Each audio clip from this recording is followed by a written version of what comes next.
Hello, everybody. How is everyone doing on this absolutely beautiful day? Hello, you beautiful people. We got some more trails from Zero coming at you guys, of course. And you know what's crazy, surprising, that I figured out last stream. So in case you missed it or weren't there during that time, I thought we were like 9 to 10 hours into the game yesterday when we were like halfway through last stream. Then like I found out we're like already 19 hours, and that was halfway through the stream. I can't even imagine. I gotta look at this. We are 22 hours into the game. That's insane. We're actually jumping to this super quickly. But yeah, we're in chapter 2, and we got so not us, but what was her name? Idia Platier got a threat letter. She is the main person behind Orange Shield, so she's the one who does like this huge crazy dancer. She's a celebrity. And basically our job is to go and uncover the truth behind the threat letter. Is it really just a prank like she thinks it is? Or is there actually something going on that she actually has to worry about? Because apparently if she does premiere the upcoming show that's coming up and doesn't cancel it, you know, apparently Risha is gonna get hurt really bad. So we are going straight to the source, to Ravash, because apparently Idia slapped the heck out of the Mafia Don himself. And now basically we're just going to be heading over there and confronting Ravash, because we don't really have any other ways of dealing with the threat letter besides going to what is possibly the source. Because how are you going to investigate a threat letter any other way besides, you know, the only sort of material that you really have to go off of. Anyways, let's get right into it. Our job right now is an exciting one. We're going to be going into the back alley right over here, and we are actually going to be going to Ravash for the first time ever. But there's like a couple chests on the map here. Hold on. It's not pointing to any of these places, are they? Not quite sure. It's probably like there's probably like a roof area, like how there's a chest there. Whoops. But yeah, basically we're gonna be Ravash is down over here. Ravash and Co. We're going straight to them. So this is the Ravash and Co. building. I'll say Co. instead of always saying company. It's just easier. It's not exactly in the safest part of the city either. Who the hell are you guys? This isn't a place for kids like you to screw around in. Go ahead and piss off. What? Aren't you those guys? Could it be? Think we're about to get reacquainted with a dear felon of ours. What? Who are these guys? It's those damn dogs with the police. They're the ones that spoiled our plans in the downtown district. The hell did you just say? It seems our reputation precedes us. We've come here to perform an official investigation today. What are you going on about? We'd appreciate you introducing us to your leader. We'd like to ask him some questions regarding a certain incident. Are you out of your damn minds? Bunch of dogs like you talking to the Don? Just how cocky have you runts become? Rest assured, he isn't a suspect. He's just a person of interest. He, of course, isn't obligated to speak with us, so we won't force the issue. Can you at least let the boss know we're here? Appreciate it, boys. Damn. Thanks, Arnon. Your screw-up has made them become way more arrogant. Hey, man, the hell's the plan? These sons of bitches have the wrong idea. Sounds like we should teach them some manners, eh? Sounds good to me. No good, eh? Yeah, it's a bust. We've got no choice but to retreat for now. Step aside. Yeah, boss? This one's all yours. Yeah, thanks. He's massive. Wall was fairly large, but he pales in comparison to this. Dang, he really is large now that I'm looking at the model. This guy's a mountain. You're those brats with the police then? I've heard the stories already, but you're younger than I thought you'd be. I'm Lloyd Bannings of the Special Support Section. And you are? Garcia Razi. I'm the General Manager of Sales at Ravash & Co. I suppose most of the employees think the boss, though. Oh, damn. I wasn't expecting a big shot like him coming out here to greet us. Yes, he's likely Marconi's right-hand man. Come inside. I'll listen to what you have to say. Ooh, he's letting us in. Huh? What? Go on. You'd better listen to what the boss says. Get your asses in there. Don't even think about disrespecting the boss. Unless you're fine with shortening your lifespans. I wouldn't know. You think the Dawn sent Idia Platier a threat letter? That's nothing more than a conjecture. We aren't claiming it as the truth, of course. However, we heard of a quarrel that took place recently, and given that we're out of leads, we figured we might as well come ask. You talking about the Dawn getting smacked across the face? Just a trivial matter at a party he was attending. The Dawn drank a bit too much, so he has almost no recollection of it. I doubt he's holding a grudge. Oh, really? This is just another rumor we heard, but what about the proposal to have Idia perform at the Heimdaller Opera House? Yeah, that discussion happened. Ravash has many powerful connections, so they were trying to leverage the idea. But knowing the Dawn, I'm sure it was just a ruse to bring her in as a special guest to our annual party. What? Special guest? Nothing you need to know about. Well, there you have it. We've got nothing to do with it. You understand now, kiddos? Just in case, do you mind taking a look at the letter? Huh? Sure. Whatever. Hand it over. Here you go. Lloyd passed the threat letter to Garcia. Huh? The hell's up with this guy? He seems dead set on interrupting Idia Platier's performance. What was that just now? Looked like he noticed something. I feel like Yin is, hey you. Garcia threw the letter back at Lloyd. This is idiotic. Threat letter? This reads nothing like more than... This looks like nothing more than an overblown prank to me. The hell you saying, pal? Your reaction gave the impression that you know something. Are you trying to imply something, Missy? Nothing in that phony letter rang any bells. I can confirm that Dawn didn't write it at the very least. You guys are on a fool's errand, huh? Damn, it's obvious as hell that he knows more than he's letting on. There's a low probability that he will reveal any information. I understand. Garcia, is there any way we could hear the story directly from the Dawn? What? Oh, right. If you don't mind, we'd like to hear it directly from the horse's mouth. Or is he not in right now?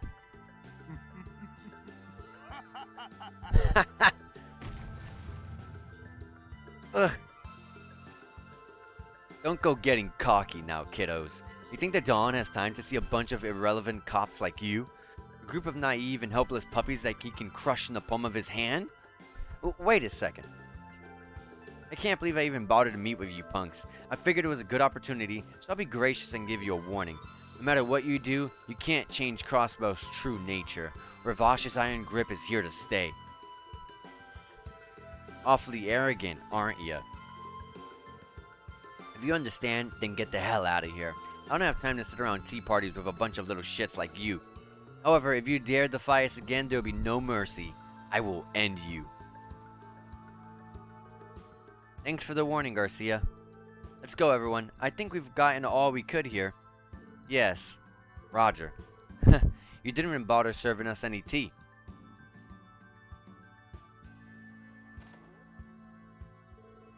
Wait just a moment. You there, redhead. Huh? You talking to me? That shade of red. I've seen it before. No, you couldn't be. Whoa, hold on there, Gramps. I love to be courted by bosom ladies, but old men, on the other hand, catch my drift? Well, no matter. You're an eyesore, so get lost. Make up your damn mind. Weren't you the one that stopped me, pal? We weren't able to meet with the Dawn, but we did meet with one particularly high up high-ranking Ravash member. Garcia there.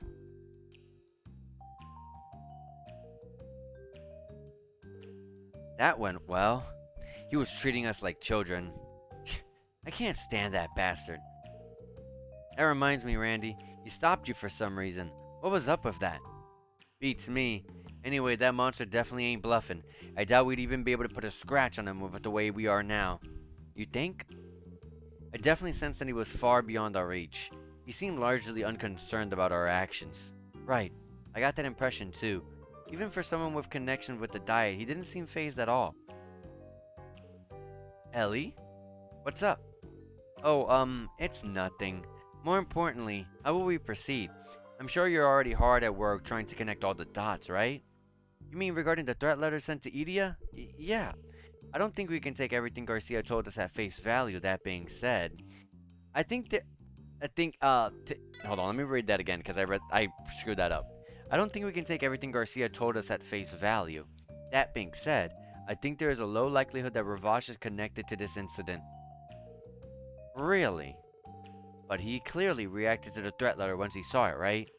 I never said he didn't. I think his reactions was because he noticed something. Lloyd pulled out the threat letter. Please production of your new show or the beloved fervent dancer will have a tragic accident. Yin. Perhaps what Garcia reacted to was... The sender's name has to be. The name of the sender. That Yin dude. You think there's a chance that Yin is involved with Ravash? Yin is conspiring with Ravash. Yin conspiring with Ravash wouldn't explain Garcia's reaction to the letter. It was almost as if he was sure this had nothing to do with them once he saw it. Don't you think so? Oh. Yeah, that's a good way to describe that ugly look on his... the look on his ugly mug of his. You can deduce that while Yin has no ties to Ravash, it is still a name that they are familiar with. Is that an appropriate hypothesis?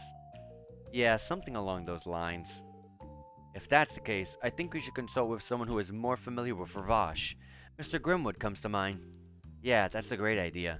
If we're as closest to the truth as we think we are, then it might be a good idea to discuss it with Grace too. Although... We give that woman any scrap of meat and before you know it, she'll be pining for the whole damn meal. The situation will grow into a colossal scandal for Orange Shio. I was hoping you'd all talk me down from that idea, to be honest. We should try questioning any other people that come to mind as well. Who knows, maybe someone unexpected will be the key to finding this lead. Yes, maybe so. What's up? Oh no, it's nothing. Shall we begin gathering information? We're free to visit wherever we'd like, but we'll have to visit the law office at some point. Right, let's do our rounds and visit Mr. Grimwood once we're ready. I don't think we have any, like, side quests, right? No. Okay, we're good. You could go straight to Mr. Grimwood. I believe... Wasn't Mr. Grimwood the guy from the law office here? The grizzly bear? Yeah. Excuse us, sir. Oh. Come in, come in. It's been a while, hasn't it? You know, I've been hearing a lot of stories about the special support section. A lot, all of which are very positive, I might add. Well, I'm sure you've been working hard just as us, Mr. Grimwood, if not more. Right, you look as busy as always, sir. Well, you get used to it in this line of work. That aside, something must have happened, right? The looks on your faces make that clear as day. Impressive. Was it that obvious? You must remember I see a mountain of clients every day who wear a face like that as they walk through the door. Luckily for you, I'm taking a break from work right now, so you can ask me anything. Thank you, Mr. Grimwood. I think we'll take you up on your kind offer. I gotta admit, I kinda do like the crossbow theme song. That part of the song especially. A threat letter sent to Orange Shio, And you're curious as to whether the author Yin is tied... Hold on. And you're curious as to whether the author, Yin, is tied to Ravash? Yes, sir. Do you have any idea? Well, unfortunately, I don't have any information that connects the two of them, but that doesn't mean that I've never heard the name Yin before. Really? What do you know about him? We'll have no evidence that points towards this being the same person. With that in mind, do you still want to hear what I have to say? Yes, of course. Hell, I think we'd take any clue we can get our hands on. Very well then. It happened when I went on a business trip to Calvert. While I was walking about, I heard a bizarre urban legend from a local. It involves a legendary Shionshu, referred to as Yin, same as our perp. It certainly is an Eastern name. What exactly is a Shionshu? Something along the lines of an assassin or killer. Pretty sure that's what they call him in most of the eastern regions. Aren't you well informed? I'd say it's somewhat similar to how we customarily call mercenaries Jaegers. You mentioned this was an urban legend? There's more to it, I assume? Yes, well, it seems that no one knows for sure whether Yin is real or not. Though supposedly he's said to wear a mask and shawl of ebony, and he's never once allowed someone to see his face. He appears and vanishes with the shadows and has never let his prey escape his fangs. In other words, he's a phantom. Phantom. Pretty silly story if you ask me. I suppose that's why it's called an urban legend, Randy. However, why would this so-called legendary assassin send a threat letter to Idia Platier? I didn't make that connection at first either. What if it's not Ravash he's tied to, but Heiyu? Yeah, I was thinking the same thing. It is true that Heiyu is a powerful organization operating out of Calvert's eastern quarter. You may be right. I wouldn't be shocked if they knew about the Eastern Assassin. That definitely helped Garcia's reaction make more sense. We know for a fact that Ravash and Heiyu are facing off against each other.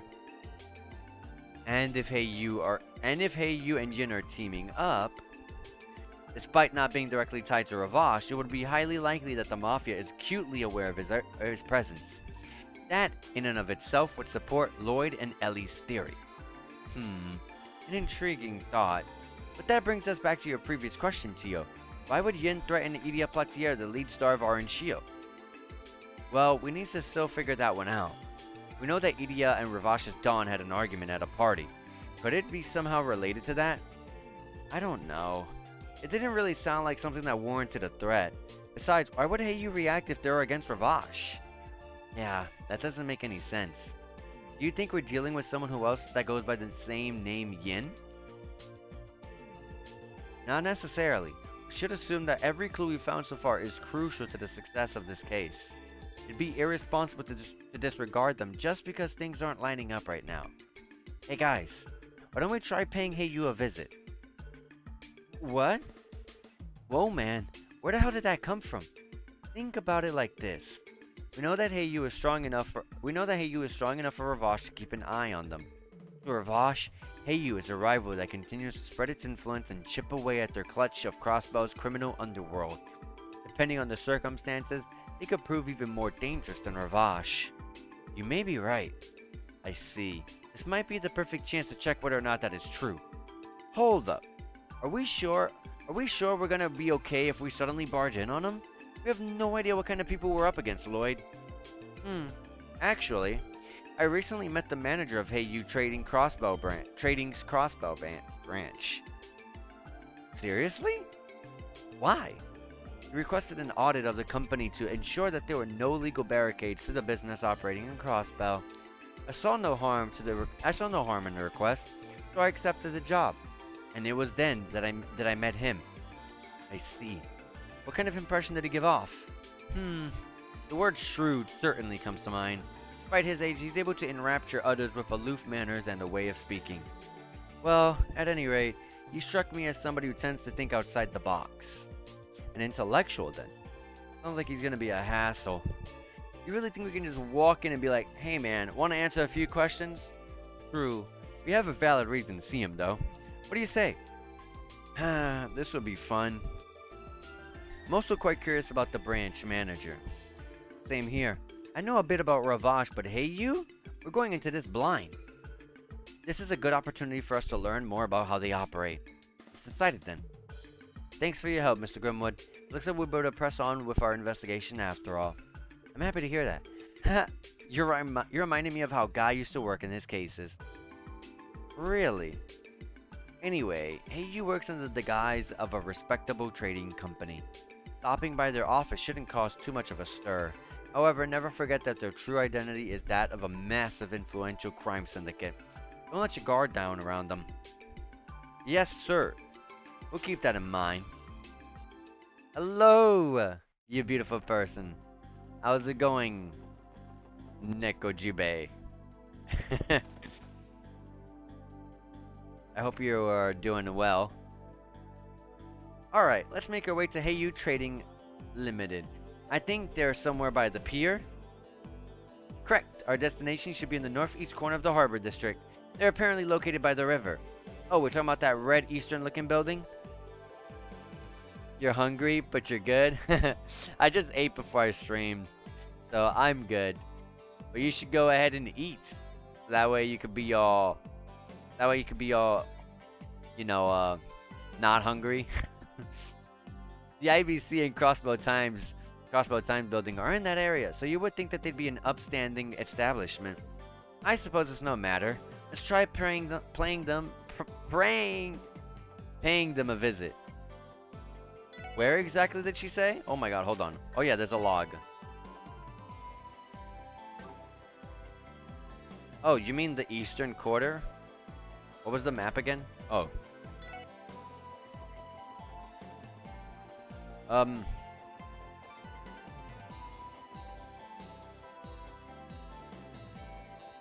Hold on.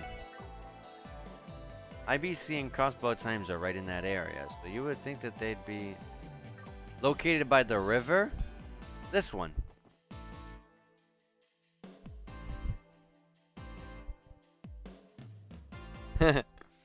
Yeah, you should eat. Definitely. Oh yeah, also, by the way, this was, because you helped me, look at that. Obviously, that was from way back when, but I forgot to show you last time you joined my stream. So, thanks to you, I was able to get that. I was able to get that emote on there, which is nice. And I want to get, I'm trying to think of, like, two more emotes to add. And, because, like, I have, like, two that are, like, kind of, like, placeholders for now.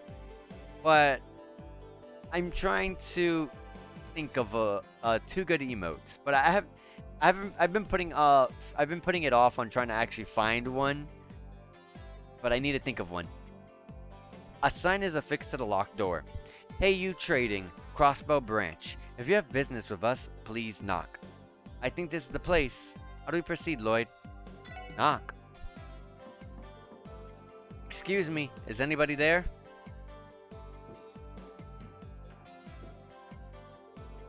And who might you all be? We're from Crossbow Police Department, Special Support Section. We're hoping to ask your branch manager a few questions regarding a certain incident, if possible. Wait here for a moment. And now, we wait. Taking bets on who's gonna meet us, a demon or a snake. I look forward to seeing what awaits us behind the door. Well, I like the sprite work of this character here. I apologize for the wait. The branch manager will see you now. Please step inside. Thank you. If you'll excuse us, we're gonna see who the Hey You boss really is. Hold on, let me save. Right here? No. Right in there. Oh, how nice of you to finally visit. It's a woman? No, let's wait for the sprite. Hello, I'm Lloyd Bennings of the CPD Special Support Section. It is a man. Okay. A pleasure to meet you. I'm Kao Lee. Kao Lee, okay. I'm Kao Lee, manager of Hey You's Trading Crossbow Branch.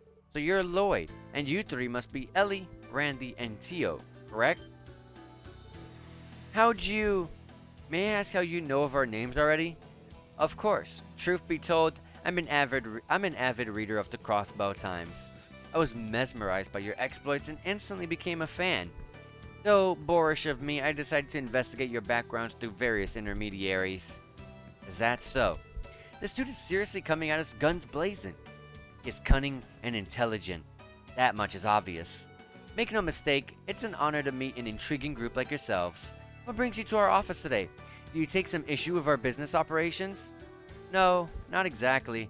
We're actually in the middle of investigating an incident involving Orange Shield. Orange Shield, you say? Ah, but of course, Crossbell's very own prided theatrical troupe. I've been meaning to see one of their shows ever since I came to Crossbell, but work has kept me oh so busy, you know? I seem to recall them having announced their next production, correct?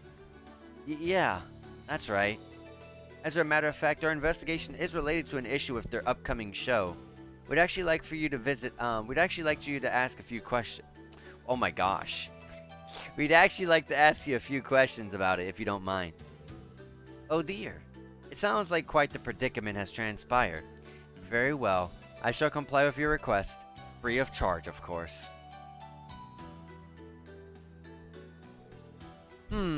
You Yin, you say? We're aware that Heiyu's main office is located in the Republic's eastern quarter. It occurred to me that you might actually be familiar with Yin due to that fact. Impressive deduction. Am I to assume that you're implying that I have connections to Yin? No, of course not. We haven't found a reliable lead yet. And no offense, but we left visiting your office as a last resort. None taken. So that's your game then. You intend to seek any information you can. Listen closely then. I shall recall a Calvardian legend sure to reveal deeper insight into Yin. We're listening. The name Yin holds a particularly strong influence within the eastern quarter.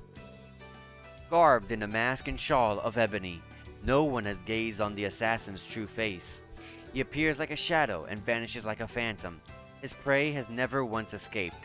And though it may seem preposterous, some say Yin may be immortal. Immortal? What do you mean? Well, documents show that Yin has been operating as an assassin for at least a century. His rise into legend began shortly after the democratization of Calvard Republic. If you were to examine records from that time, Yin's name is frequently mentioned. The demon draped in black sent one prominent figure after another to their grave during his chaotic period in history. I think Yin is like a title. The story is getting more unbelievable by the second. Isn't it just a spooky legend to keep the kiddos under control? No, Mr. Orlando. Yin is very real. Excuse me? Yin far surpasses a mere tall tale in the underworld of the Eastern Quarter. Though his true identity is unknown, the Mirror's greatest assassin can be employed for the right price and under the right conditions. A master of all assassination techniques, a dark martial artist with incredible dexterity and agility. No one dare denies his existence. A certain organization highly values Yin and entrusts many jobs to him, or so the rumors go. The organization you are referring to. Ah yes, that reminds me, while we're on the topic of Yin, I've heard recent claims of Yin having vanished entirely from the Eastern Quarter. It has come to my attention that Yin has accepted a hefty job from the aforementioned organization. Apparently Yin left for a certain autonomous state we're all familiar with. I don't like what you're implying. What's the matter? I haven't given you the name of the organization, have I? I just can't help but wonder what state they might be traveling to. You and Ravash are one and the same. Oh please, refrain from comparing Heiyu to that measly local gang. Or at least, that's what I'd like to say. Quite frankly, I'm more than impressed with how well they've managed to adapt to this peculiar city. Those persistent little pests have caused nothing but trouble for us. You fessing up? You went straight to the point. I am merely referring to them as our fellow business competitors. State law protects competition between businesses and free trade, you know? Do you take issue with that, officers? Let me ask you this one final question. Has Orange Shield been caught in the crossfire between you and Ravash? Oh. We just received information about Ravash's proposal for Orange Shield to perform in the Imperial capital. Were you considering a similar proposal too? I have no problem admitting that certain crowds in the Republic wish to be graced by their presence. However, our company is unconcerned with petty matters such as the entertainment district. I certainly am perplexed though. Why exactly was the threat letter signed with the name of an assassin? That's what I intend to find out. Thank you for your time, Cal. We appreciate your cooperation. Lloyd? You sure you're good, man? I doubt we'd get much more out of him if we stayed any longer. Besides, Cal already seems more than busy enough. So if you'll excuse me. Lloyd's right. Anytime, my friend. Anytime at all. But one more thing before you leave, Detective Bannings. What do you want? Come now, don't look so displeased. You recall me saying that I'm a big fan of the SSS? Believe me when I say that was no lie. Huh? I must say, this current investigation of yours absolutely fascinates me. As one of your fans, I can't hardly wait to see how you will resolve this one. I am most certainly looking forward to it.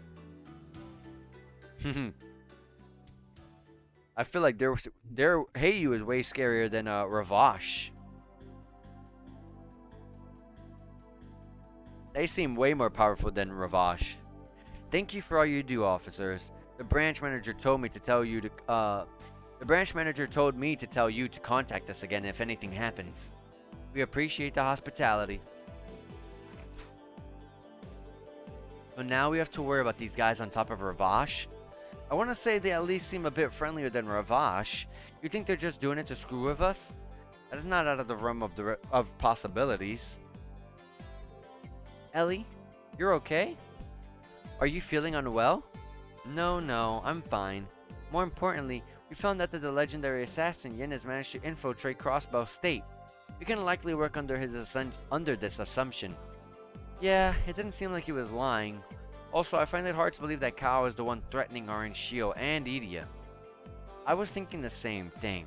One problem is, why do you call attention to himself and implying that we're connected to Yin? That they're connected to Yin. Then, would that mean Yin's actions are not tied to his employer, Heyu, but rather he is acting of his own accord? We might be out of options if that's the case. Let's assume you're right. That means Kao probably doesn't know Yin's true identity. Sounds like our only option is to catch a legendary assassin then. Unfortunately true. If Yin is truly after Idia's life, then this case may be beyond our capabilities. There's no guarantee that we'd be able to apprehend a professional assassin like Yin anyway. That being the case, wouldn't it be better to leave this to headquarters? I'm not sure that's necessarily true. Would they not simply look the other way like they did with the incident downtown? I doubt it. Orange Shio and by extension Idia are incredibly important people to Crossbow. Headquarters would definitely take action if her life were in danger. They'd stake their pride on it. That's correct. And this is? I believe you're the first investigative division, yes? I am. Oh, this guy who left the law office the moment we were gonna meet Grimwood for the first time. And he talked crap to us. He talked all his crap. I am Alex Dudley of the 1st Investigative Division. Let's relocate. Huh? Why? Only an absolute buffoon would discuss information here of all places. We don't have time to waste. Follow me. Understood. What's with this dude, pal? What's with the dude, pal? What an interesting way of saying, of shortening attitude. What's with the dude, pal? I'd be like, what the hell he just say to me?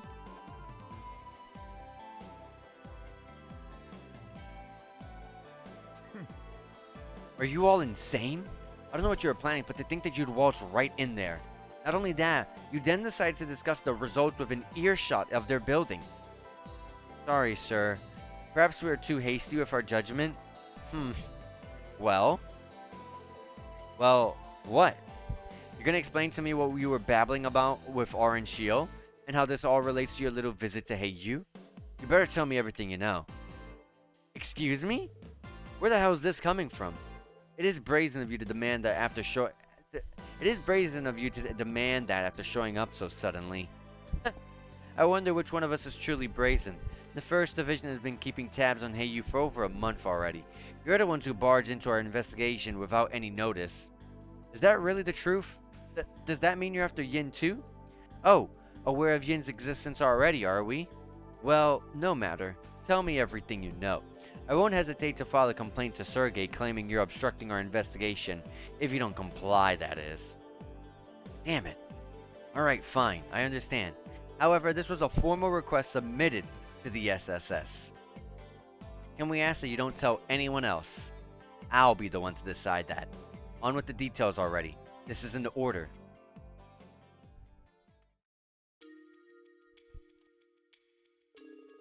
Yeah, we're not really getting any leads on helping Yin, so I think the help with Dudley and probably anyone else from the division would be tremendous help, especially since they've been investigating them for at least a month now.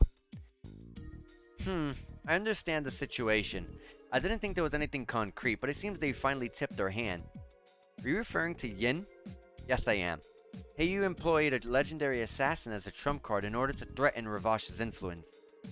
The First Division received an anonymous tip with an information regarding Heiyu. We've been surveilling them ever since.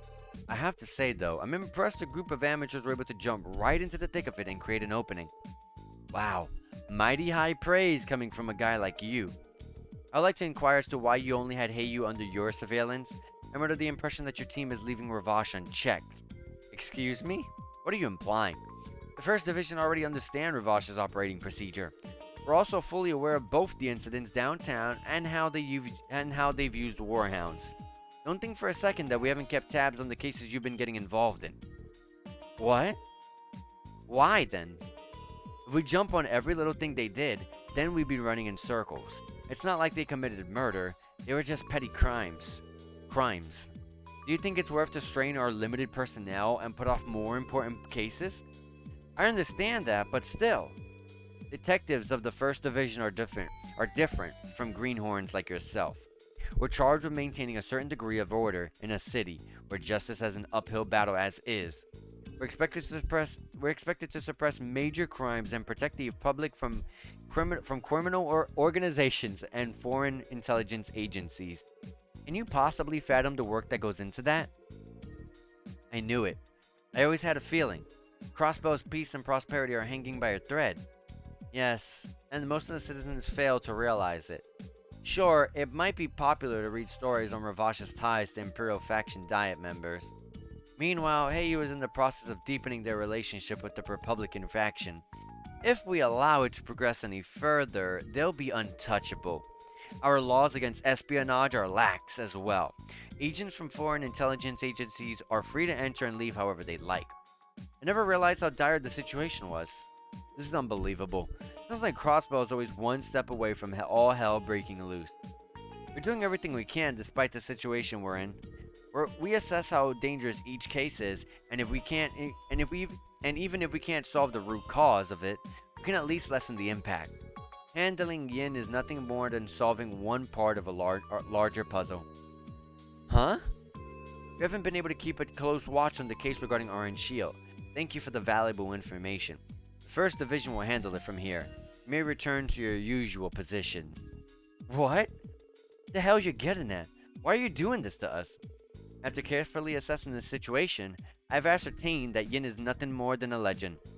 We'll be observing Heiyu's movements while protecting Idia Platier from falling victim to our mysterious assassin.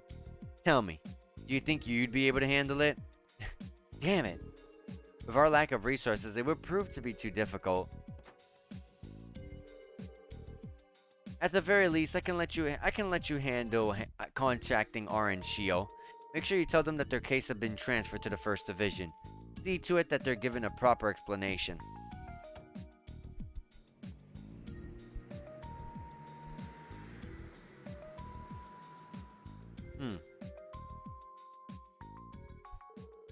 What the hell?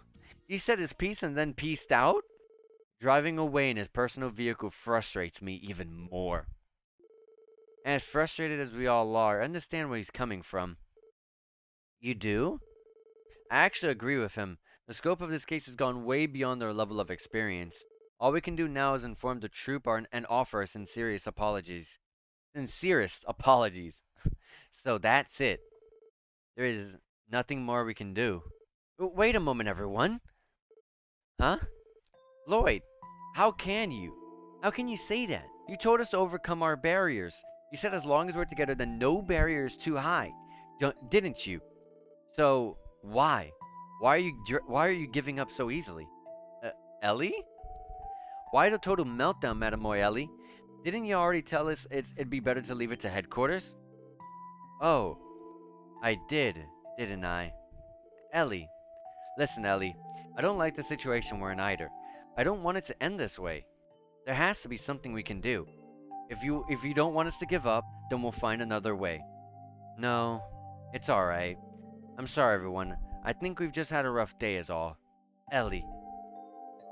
Well, we did spend our entire day running into one jackass after another. Let's go report the news to Orange Shield. We can head back to the SSS and relax a bit after. Understood. That sounds like a reasonable plan then. Sure, fine by me. Is that okay with you, Ellie? Yes, thank you everyone. Let's be off to Orange Shield then. Oh, no fast travel? Come on. I would appreciate the game taking me there.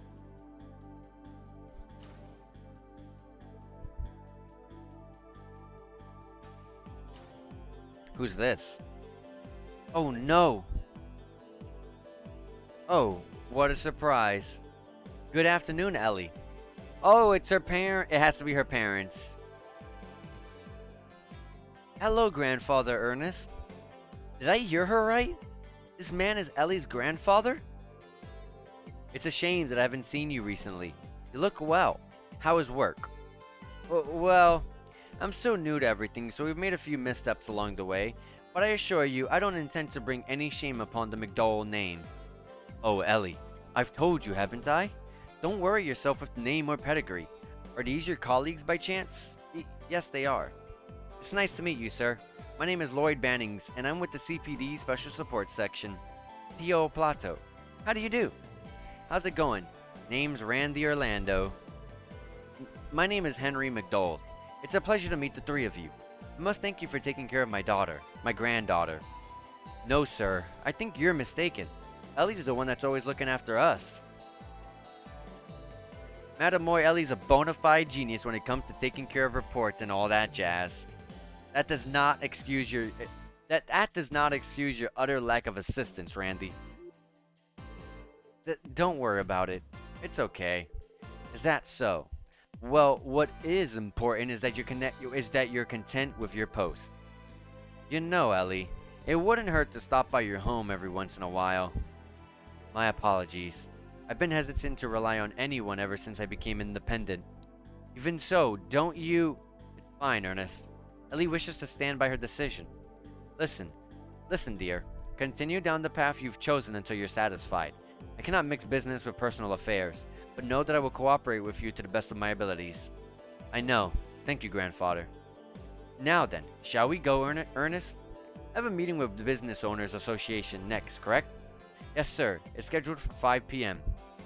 You know, the entire game, Ellie has been avoiding going anywhere near her parents' home, or trying to meet, or any of her family members. But they weren't bad people as I thought they were going to be. I thought that she was trying to avoid them because they were like bad people and that they're trying to like force her to do things.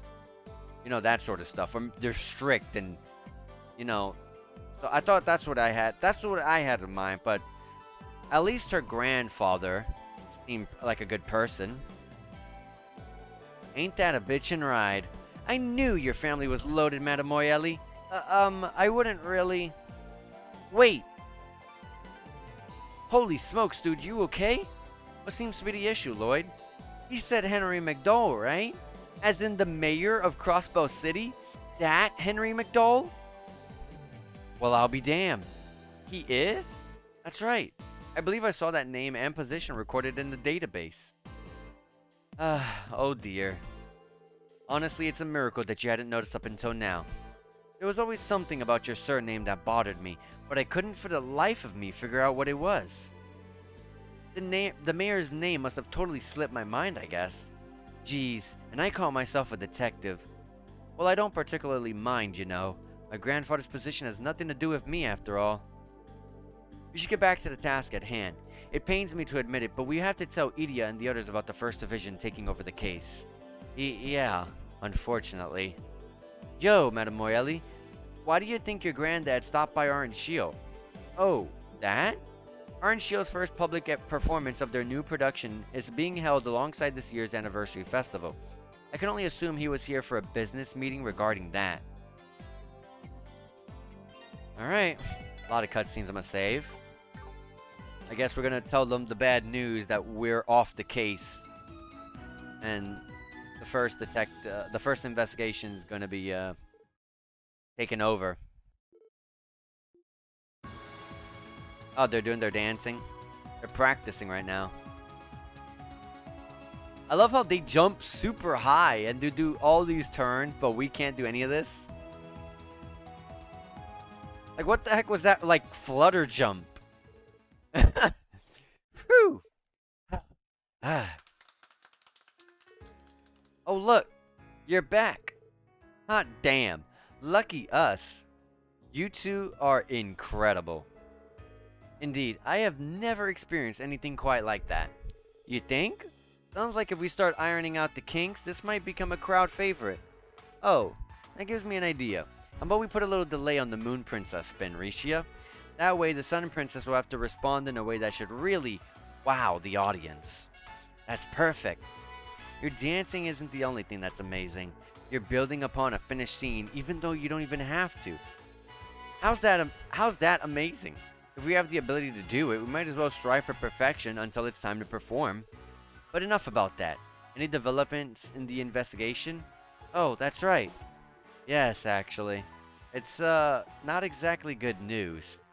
Well, what do you mean? Alright then. Let me go grab Yvonne and then you can fill us in on everything, okay?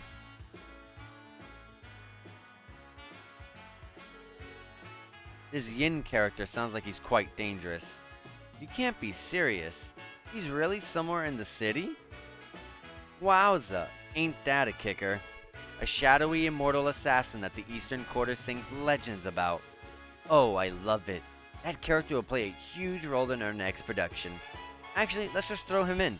Couldn't we use those white robes from the third act as a costume? Oh, Idia. You should probably try and take this a little more seriously. According to our intel, a group known as Heiyu appears to be employing a criminal named Yin. We still don't quite understand why why Yin sent Idia the threat letter in the first place. But one thing is certain. The possibility that this is just a prank has decreased exponentially. Is there any chance you could postpone or... Not a chance, buddy. We wouldn't walk off the stage even if a bomb was about to go off. Isn't that right, Yvonne? Well, I suppose so. Though we aren't all as rabid as Idia, the truth is that all members of Orange Shield are possessed by the monsters known as the stage. You wouldn't find one member of the troupe who would refuse to appear on stage, even when faced with the opportunity. I may be new to all of this, but I feel the same way. I swear, you guys are obsessed. If you intend to proceed with the show, how would you care if we handed over security duties to someone else? Well, I mean, it's pretty annoying, but we all have to make sacrifices. Those First Division guys, what kind of people are they? Good question. Well, they're definitely qualified, but they might act a little too qualified at times. Objectively speaking, they're excellent at what they do. The First Division are an elite group that lives up to their name. They should be able to protect you and your show with the utmost discretion until your curtain call. Yuck. Just my luck. Then again, we will have a full house. Better safe than sorry. Patience, Idia, patience. Anyway, we are talking about you here, Idia. Once the play starts, I doubt you will care much about what they do, right? How rude. I'll have you know that I always pay close attention to my audience. The show begins only when the audience and play become as one. Isn't that one of your famous sayings? For anyone else's case, yes. In yours, however, I'd say forcibly dragging everyone along to your own rhythm is a bit more accurate. He's not mincing words at all, is he? Indeed. All the evidence indicates that Idia has a remarkable obsession with performing. Excuse me, Lloyd? What happened to your investigation? I'm really sorry, Risha. We don't have much wiggle room here. The First Division is most likely going to take over the case. Good news is that I doubt you'll have anything to worry about. You're officially off the case, then? That's a bummer. Only reason I agreed to all this because you were leading the case. You were leading the show, Lloyd. So, I appreciate you looking into things for us. I'll send you some tickets your way as thanks. Be sure to come see the play next time you're free. I'm sure we can arrange something. So I'm afraid you might have to wait until the anniversary festival. If you're okay with tickets for next month, I can have them sent to you as gifts. Seriously? Hell yes. And here I was thinking that I'd have to wait 2 months to see it. It is quite generous. Thank you very much. Ellie? Yeah, I wonder what's gonna happen now. I'm so sorry, everyone. I've caused you nothing but trouble. Don't worry, Rishia.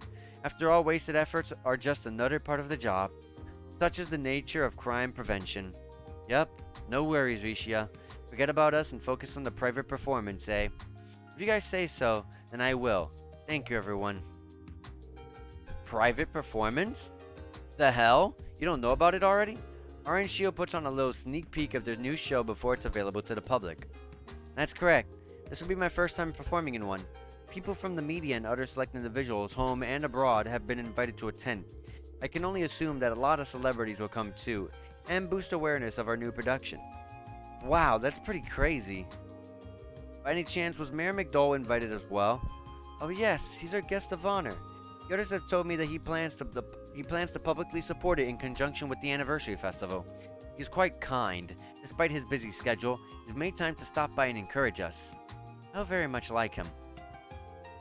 Good luck with the private performance, Rishia. Maybe your first time, but I'm sure you'll perform wonderfully. You think so? Absolutely. Considering all the training you've put in, I doubt you have anything to worry about. Hell yeah. This play's gonna be sick. I'm quite looking forward to it. I appreciate the vote of confidence. I'll return to practice then. Thank you for your help, everyone. Yep, we're officially off the case. I guess we're gonna just rest at this point. Ready to head back, guys? Nothing better to do. I feel exhausted both mentally and physically. I can relate. I can't teleport here? Ooh, that means something's gonna happen on the way there. Let's see. Also, hold on one quick second. Is there anything in this alleyway that I can get these two chests in? Look, there is a rooftop. Right there. So if there's a rooftop, maybe we go in from here even. It's Ren! Oh my gosh, it's Ren! We have met her before, yes? Yeah, we have, back at the doll studio. It's been a while. Your name was Ren, right? Hehe, correct. I believe it's been a month since we last saw each other. And you know, it's very impolite to have you double check what a lady's name is. As a gentleman, shouldn't you have no trouble remembering it? Haha, you're right. Sorry, Ren. Stern little girl, ain't she? You look like you're alone. Did you take the bus to come look around the city? Yes, something like that. You see, I enjoy visiting the antique shop by myself every so often. They occasionally put Grandpa's dolls on display, and oh, they have the absolute cutest stuffed animals. They do, huh? So, isn't wandering around this part of town alone kinda irresponsible? I assure you, nothing here possibly poses a threat to me. She's right about that. No one knows how actually powerful Ren really is. It's so funny. The barkers and hostesses are all very nice people. And those men in the black wearing all the black glasses never fail to make me laugh. That's... okay. You make me worried, Ren. Oh, that reminds me. Did you have fun playing hide and seek with the wolves? It looked as though you had quite a few uninvited guests show up at the last second, too. Come again? Did you get all that from reading the Crossbow Times articles about the case? Sure. Let's go with that. That wolf became your friend, didn't he? If you could please introduce me to him next time you have the chance. Sure, we'd love to. Mysterious as always, this one. Indeed, she is. It's Ren! I love Ren. Ren's one of my favorite characters. So if there's no way to go up from there, Garante doesn't have a staircase up, do they? No. Yeah, I'm not sure. There'll probably be some other way. Maybe there's a rooftop from around here that you go up and climb from. Like, let me take a quick check out the area up here. There's nothing that would like possibly go up to the roof, is there, besides this door? I guess not. Alright. Anyways, back to the SSS we go. Oh, wait, isn't that... Oh, thank goodness. I was just starting to wonder if I came to the wrong place. Ernest? Did you come here to see me? Yes, I did. I had a business to attend to at the office, so I decided to stop by. Ellie? What's wrong? You don't look too great. Well, so you've gone to see Orange Shield recently. Related to your police work, I take it? Well, sort of. Someone in the troop was asking for advice, and, we went to report what we found. That's all. You know, Ellie, I wasn't sure whether I wanted to come here today or not, but I know I made the right choice. What do you mean? Allow me to be brutally honest with you. Ellie, I want you to quit the force and return to us. Quit the force? You want you to do what? Whoa there, buddy. That came out of left field. It does not appear to stem from feeling of love, at least. I know it was your idea to join the CPD, Ellie, but you have the eyes of a lost lamb. You look so exhausted. Ask yourself, is this really the path you should be walking? What are you saying, Ernest? Listen to me. I know you understand the current political climate and the despair that comes with it better than anyone. And that's likely where your initial urge to join the police originated. But just try to think about the torment and pain the mayor is going through, how he feels in the current situation. I never meant for grandfather to... The anniversary festival draws nearer with every passing day, and Mayor McDowell is up to his neck with work. And after that, it's right back to arguing with the Imperial and Republican factions over the budget. Then, the very next month, he'll be up for a re-election. As I'm sure you know, Mayor McDowell has plans to retire, but without a suitable successor, he remains undecided. I'm sure that if you were by his side, he would feel much more confident. I'm sorry, Ellie. Perhaps this was uncalled for. However, I can't ignore the issue any longer. As someone who respects Mayor McDowell and as your friend, I cannot stand I can't stand by idling any longer. Ernest. Obviously, what path you choose to follow is entirely up to you. All I want is for you to not regret your decision. Follow what you know to be right. Just give me time to think about it. Excuse me, everyone. I'm tired, so I'll retire to my room for now. Sure.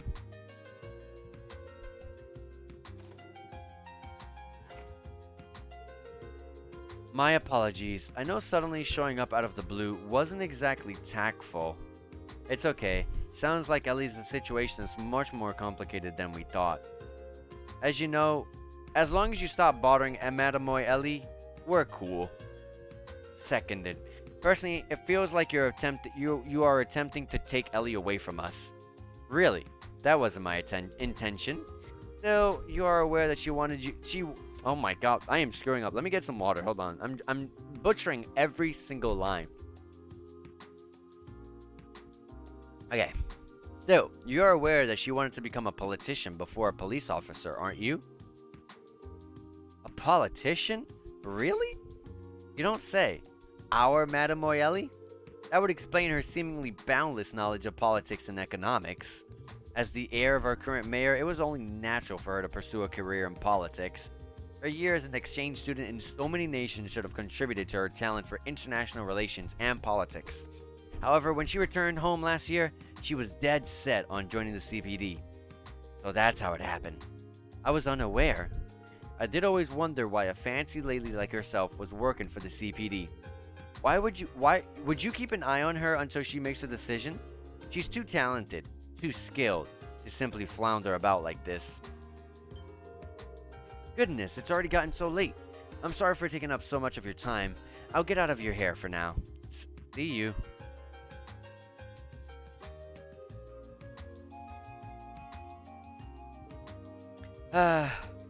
Yes, today has been full of such sighs. With the ringer we just went through today, hell, I'd say they're warranted. My brain's fried. Yours and mine both, Randy. Anyways, let's report back to the chief and call it a day. So So that's where things stand. Well, are you okay with leaving the situation as is? You're saying we have a choice? The First Division took over the case. There's no way we can oppose them, given our team's position on the force. You make a good point, Lloyd. The fox will probably track you down and start barking at you till the sunset. Yeah, that seems to be one of the vice commissioner's favorite pastimes. Could we not simply offer our assistance to the First Division? Don't know how well that'd play out considering old Four Eyes' attitudes towards us. Yup, that's also a long shot. The CPD is a territorial bunch, and it makes the organization a hassle to deal with. That goes double for the First Division. Their stubbornness wouldn't allow them to accept help from a group of rookies like the SSS. But if you're talking about working incognito, that's another topic altogether. You're proposing we go behind their backs? Heh, this is the Special Support Section, the most unconventional squad out there. Since we're kinda ignored by the department, it gives you a certain level of discretion that you can use to your advantage. Basically, if you play your cards right, you can act without provoking that territorial nature of theirs. Makes sense? Dude, you do realize you just said we can ignore our superior's orders, right? You're being quite the bad influence. Did I make myself clear? I won't work with you in the field, but I'll cover it for you when I can. You're the ones jumping into the fire, not me. That being said, is that what he said? Okay, yeah. That being said, the current situation might make the plan impossible to pull off. One of you is struggling to figure out what to do, and this situation is something you can only overcome by operating as a unit. You're right, but, well, if Madamoy Ellie doesn't know what to do, she must really be down in the dumps. She'd probably get over it, but I'd be lying if I said I didn't have some butterflies. She has been like that all day from what I could tell.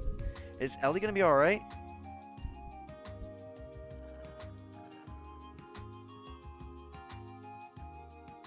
Well,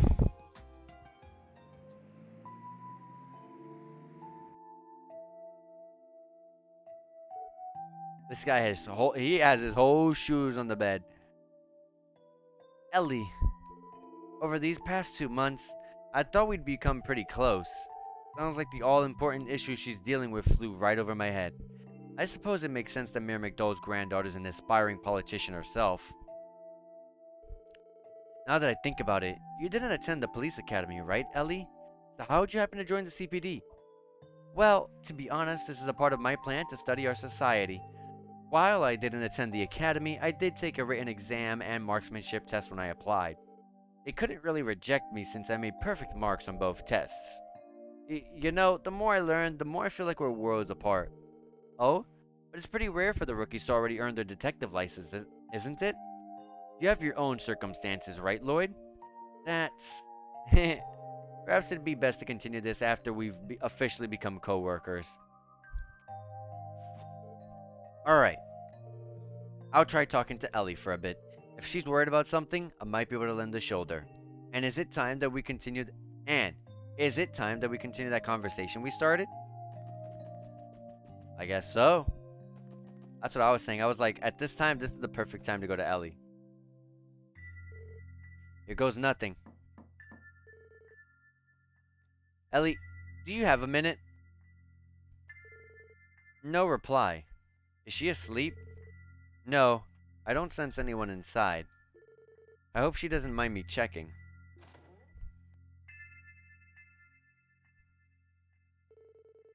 Just as I thought. She's not here. Where could she have gone? Maybe I should try searching for her? Searching for her? Probably the roof, to be honest. I knew it! Oh! The roof is the perfect place to go when you want to reflect. Lloyd? Hey, Ellie. How'd you know it was me? Just a hunch. I think somehow I knew you would come. So you did.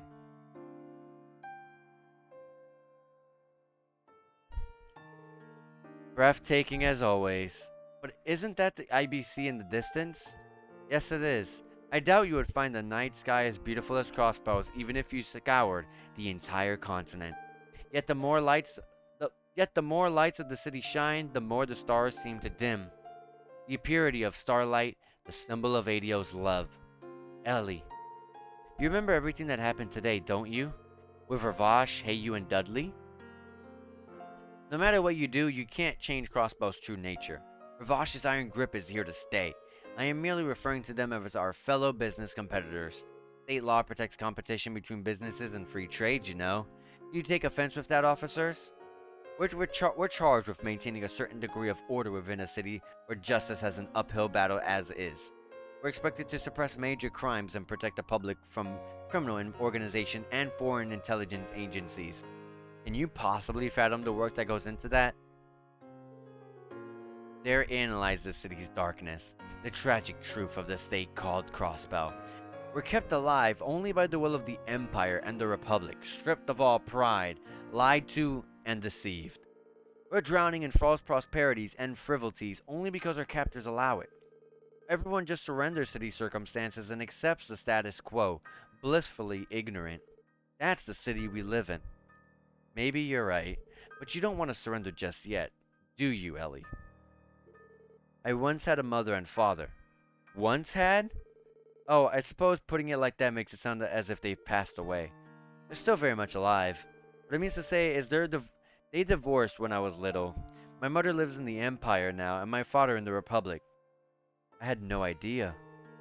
My father was born and raised in the Republic. He moved to Crossbow City, met my mother, and after marrying into the McDowell family, he strove to become a politician. Immediately after becoming a Diet member, he recognized the ugly, distorted reality of the city. As someone with a strong sense of justice, he made it his duty to mend this broken city. Year after year, he drafted reform bills, all in the hopes of bringing change to the state. That's amazing. It's not. In the end, his bills were never passed. The Imperial and Republic factions both shunned him, ridiculed him. One by one, his allies betrayed him, friends left him, and he became the laughingstock of the political world. Not even my grandfather, as well respected as he is for being natural, was able to mend his career. Crossbow brought my father to utter despair, and then one day, he quit. As a Diet member, as a husband, and as my father, he decided to leave everything behind for Calvert. Mother couldn't stop him, and at the same time, she couldn't follow him while dragging me along. Eventually, they settled on a divorce, and my father was gone for good. I always thought my mother hated him for what he did, but I'm sure she was just heartbroken. It soon became apparent that living in Crossbow, the state that robbed her of her love, would be too much to bear. My mother left me behind in Crossbow and went to live with her relatives in Erebonia. Then I was taken in by grandfather, who raised me to who I am now. It was from that moment on that I vowed to follow my grandfather down the path of politics. It's not as if I felt an urge to avenge my father or anything like that. I just couldn't accept the reality. How could a family so jubilant and loving end up in absolute shambles that quickly? After I made my decision, grandfather began to help me. I studied abroad all over the continent, focusing on politics and economics. However, the more I studied, the more I realized that the gears of Crossbow were powered by oppression. Oppression created by the Empire and the Republic. Our justice, our national interests are intertwined with Erebonia and Calvert, only serving to blur the line between what we need and what they want. That was when I finally saw it for myself. Crossbow's barriers? Yes, the same ones my father faced, and ones I'm sure my grandfather faces too. Do you know who's the leader of the Crossbow state government is, Lloyd? Isn't it Mayor McDowell? Well, yes, but there's technically two people, the Crossbow City Mayor and the Speaker of the Diet. Grandfather and the Imperial faction Speaker Hartman jointly represent our government. That's how we operate, according to the state law. Sounds like I neglected some of my studies. But wait, why did Crossbow adopt such a divided system in the first place? That's obvious. If two equal representatives continually hinder things by butting heads, political reform is nigh impossible. No way. Is that really how things are? I'm afraid so. With two people on top, one side can easily sabotage the other if they try to push some sort of reform through. The fact that this happens is an ironic inevitability given Crossbow's founding. 70 years ago, Crossbow State was born from a mutual agreement between Erebonia and Calvert. In fact, Crossbow founders were none other than the Imperial and Republican lawyers. Seeing the current state of Crossbow, I can't help but think of it as a curse. I was at a loss. If I were to continue into the world of politics, that same curse would grab me by the neck and drag me under just like my father. That's why I decided on a new approach, one my family hadn't yet tried. And that was the CPD? Yes. From there, I told myself I could observe Crossbow's distortions without looking through the meddled lens of politics. I convinced myself that my experiences gained here would be my weapon of choice on the day I entered Crossbow's political arena. The reform that my father failed to achieve and my grandfather is unable to pursue. I thought that this new, unblemished perspective could finally make it become a reality. I'm sure it can. Perhaps. But in the back of my mind, I know that joining the CPD might have only been an escape. I knew that what happened today was inevitable, but still the reality of things was even colder and crueler than I had even imagined. When confronted with it, I was at a loss. Maybe I'm incapable of doing anything on my own after all. Maybe I'm just a broken little girl abandoned by her mother and father. So what? Huh? You really are a perfectionist, aren't you, Ellie? Failure isn't an option. The only way forward is to place everything on my shoulders, here and now. That's the way you've been thinking, isn't it? That's not... Look, I agree. Today sucked. Being ridiculed, having to hear all that our efforts are in vain. But think about it. Aren't those the things that we signed up for when we joined the SSS? Remember, Ellie, there may be barriers we can't get over today, but that doesn't mean we won't be able to get over them tomorrow. Barriers we can't get over today. Right now, the one in front of us is the threat letter case, and even though the First Division has taken control of the investigation from us, I say we continue investigating separately from them. What? But there isn't anything we can do about it, is there? Sure, the First Division may be phenomenal, but even so, it's obvious that they're stuck in a cop's mindset, only adhering to traditional logic. Maybe a new perspective is exactly what's needed to crack this case. At least that's how I feel about things. Lloyd. Just like how you joined the CPD to gain the news perspective on Crossbow, right? Should we miraculously solve this case then? Surely what you're aiming for isn't an impossibility either.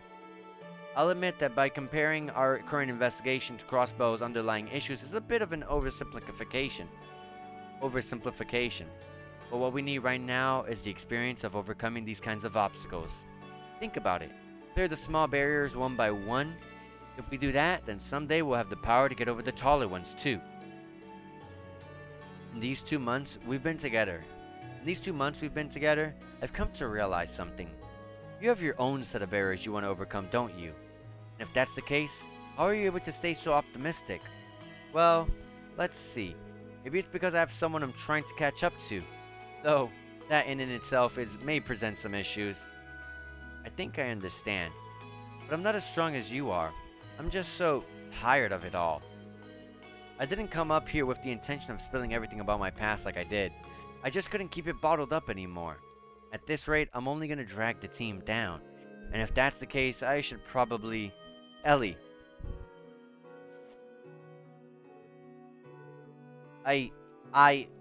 We need you, Ellie. Your profound knowledge, your negotiation skills, your sharpshooting, your sense of justice. If we're gonna stand up to the city, we're gonna need you. But let me rephrase that. While all of that is true, my point is this. I'd be happy to have you by my side, Ellie. What? All of us were a bit of a mess at the start, but I think we've gotten pretty close over the past 2 months. Even when we're bombarded with the stress of daily life, we make time for the small things like deciding whose turn it is to cook. We've come to place trust in each other's individual strengths. Shouldn't we be grateful to have partners like that? Well, we may still be rookies, sure. It's too early for us to underestimate Crossbow, but it's also too early to let it beat us. We'll tackle each day head on, do whatever we can, and keep relentlessly confronting the status quo. And if that somehow fails, we'll just come up with a new plan. Not just me, but Randy and TO too. I've no doubt that the Chief would do everything in his power to help us out as well. Heck, even Zeit has our back now. Bottom line, you're not alone, Ellie. Not alone? You're absolutely right. I'm disappointed that I forgot something as simple as that. Thank you, Lloyd. Even though it won't be easy to solve all my problems, I do feel a little better now. Glad to hear it. Uh, Still, apart from the lines that sounded like they came straight out of a teen drama, I was a bit surprised. Ugh, I'm painfully aware of how cheesy they were, okay? But what do you mean by surprised, Ellie? Because, well, talking about how I'm needed and telling me that you want me by your side, I thought you were confessing to me. Confess? Wait, hold the phone. That wasn't my intention at all. Oh? Are you implying that I'm not worth confessing to? You know that's not it. Oh, come on. You're just teasing me now, aren't you? Just a small dose of payback. You should be a bit more self-aware, though. Honestly, I don't know whether to call you a natural smooth talker or an up-and-coming womanizer. Hey, hold on a second. Are you talking about me, or did you switch to Randy? Your denseness doesn't help your case either. Good grief, Lloyd. I can't believe that words alone made me get all flustered like that. What'd you say? I missed that. Nothing. I'm really sorry for leaving the chief's report all up to you. Have you come up with a plan about the investigation yet? Not yet. Right now, the case hinges on figuring out what Yin hopes to accomplish. Tomorrow we can ask around and see if we can find some sort of lead based around that. That's fine by me. Thanks to you, I have a feeling that I'll be sleeping soundly tonight. How about we hold the meeting tomorrow morning after we get our much-needed rest? Sounds like a plan. Sounds like a plan indeed. It's meeting time. Lloyd and Ellie learned Star Blast. By spending 100 CP each, a powerful combination attack can be unleashed. Ooh, just like Estelle and Joshua earlier. So there is double S-crafts. I wonder how much they compare to doing them normally. That concludes this week's report. The warhounds they've trained may prove troublesome. If Master Yin were available, he would easily compensate for our lack of force. Very well. Proceed with preparations as planned.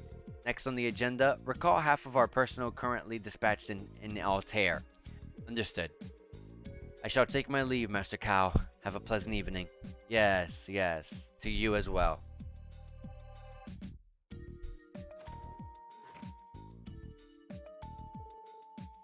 How troublesome.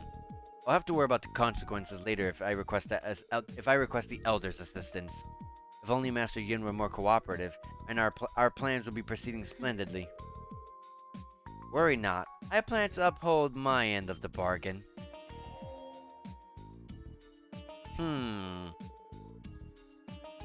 It shouldn't surprise me that you are eavesdropping. Dear me, I fear I've made a few slips of the tongue. They have a very youngish, boyish voice. Please, as if you did not say those things unintentionally. Always the tough customer, aren't you, Cao? Goodness, no. You, on the other hand, never mind that. Do you wish to discuss business tonight, or are you perhaps in the mood to call some warhounds? Your subordinates are much more capable enough to handle such a minor threat. The deal was to have me take care of Ravash's main force, beginning with that man Garcia. But do me correct if I'm mistaken.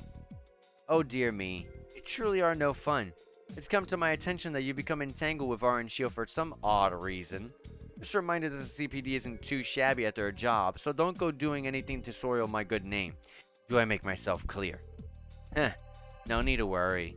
More importantly, what kind of impression has the Special Support Section left on you? Oh, so that's your game. You have ties to them, do you? Let's see. They're an odd combination of children, especially their leader Lloyd. He's perfectly aware of his weakness, yet he continues to push forward with determination. His intuition is enough to keep him on his toes, too. I quite like his type, to be honest. I was not asking you about your tastes. What about the other members? Again, each of them proves to be quite interesting. Mayor McDowell's granddaughter possesses a keen sense of diplomacy, and operates as the team's administrator. As for the girl from Epstein Foundation, while her herbal staff itself is fascinating, she is likely hiding a few tricks up her sleeve. Lastly, we have our ginger gentleman. This may only be my intuition speaking, but I felt that he's the same as us. Surely you understand. Yes. I must ask, Why have you taken such a great interest in them? Whatever do you mean? I only wish to put them a little test. I only wish to put them to a little test. A request from Yin. Was I right to entrust them with such a task? Hmm. We're gonna be tested by Yin.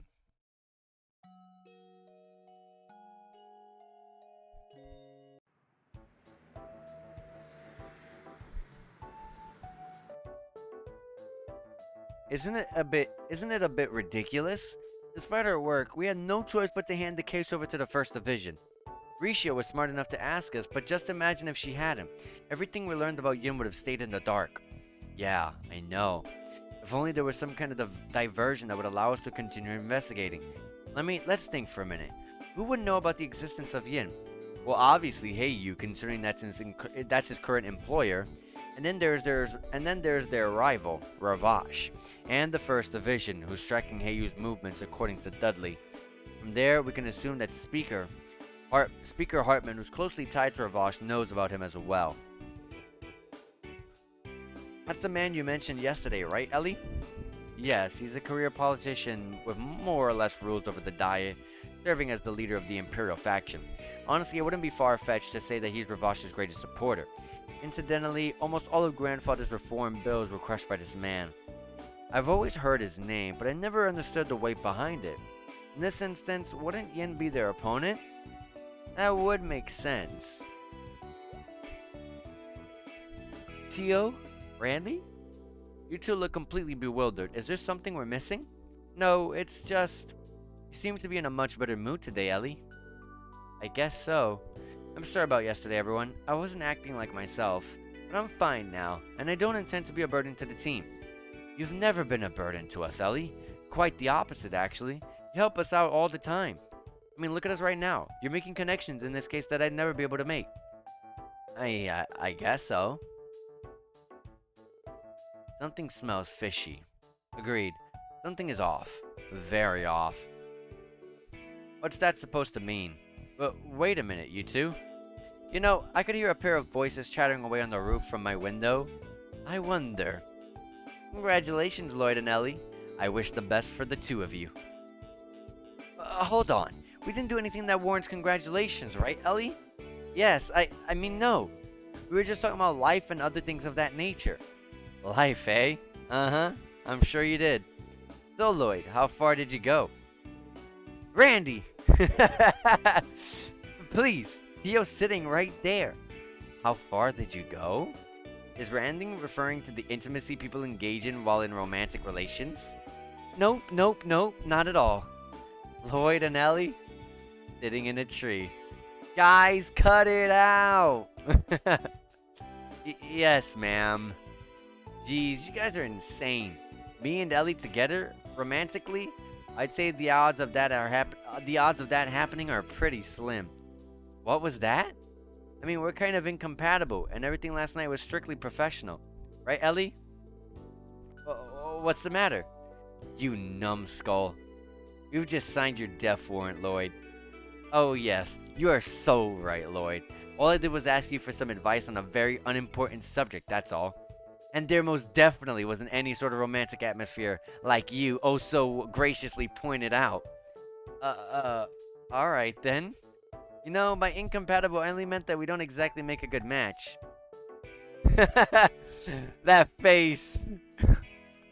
That face. Sorry. Well, on the bright side, it looks as if you perked up since yesterday, Mademoiselle Ellie. Ah, thank goodness. I was not sure whether or not you were going to stay with the CPD. I'm sorry. I never meant to make you all worry. I don't know where the future will take me, but right now, I know this is where I'm meant to be. So everyone, I'm happy that I get to keep working with you. Ellie. Good to have you back, Ellie. Damn straight. Besides, doubt we'd get anything done around here without you to keep us from goofing off. I wouldn't have to be so stern all the time if you three would just stay on task. Well, that's enough of that. Do you have any ideas what to do about the investigation from here on out? Good question. You could always attempt to corner Yin with a different approach than the one First Division is using. But considering how many methods there actually are, we might end up just being more confused than we are now. Yeah, that's probably not the best strategy. How about we go on a little trip to Calvert's eastern quarter? I bet we'd find clues about Yin there. Are you being serious, Randy? We wouldn't even get permission to go on would we even be able to get permission to go on a business trip given our team's situation? I doubt we'd be able to travel very far. Is this going to be the first game we're going to actually be able to leave the region? Theo, did you think of something? I was contemplating looking into the police database a bit more. Perhaps I'll be able to learn about the 1st Division's movements and so on. Then again, I already searched it last night, so likely it has not been updated since. It's not a bad idea. Hey, it beats sitting around here and doing nothing.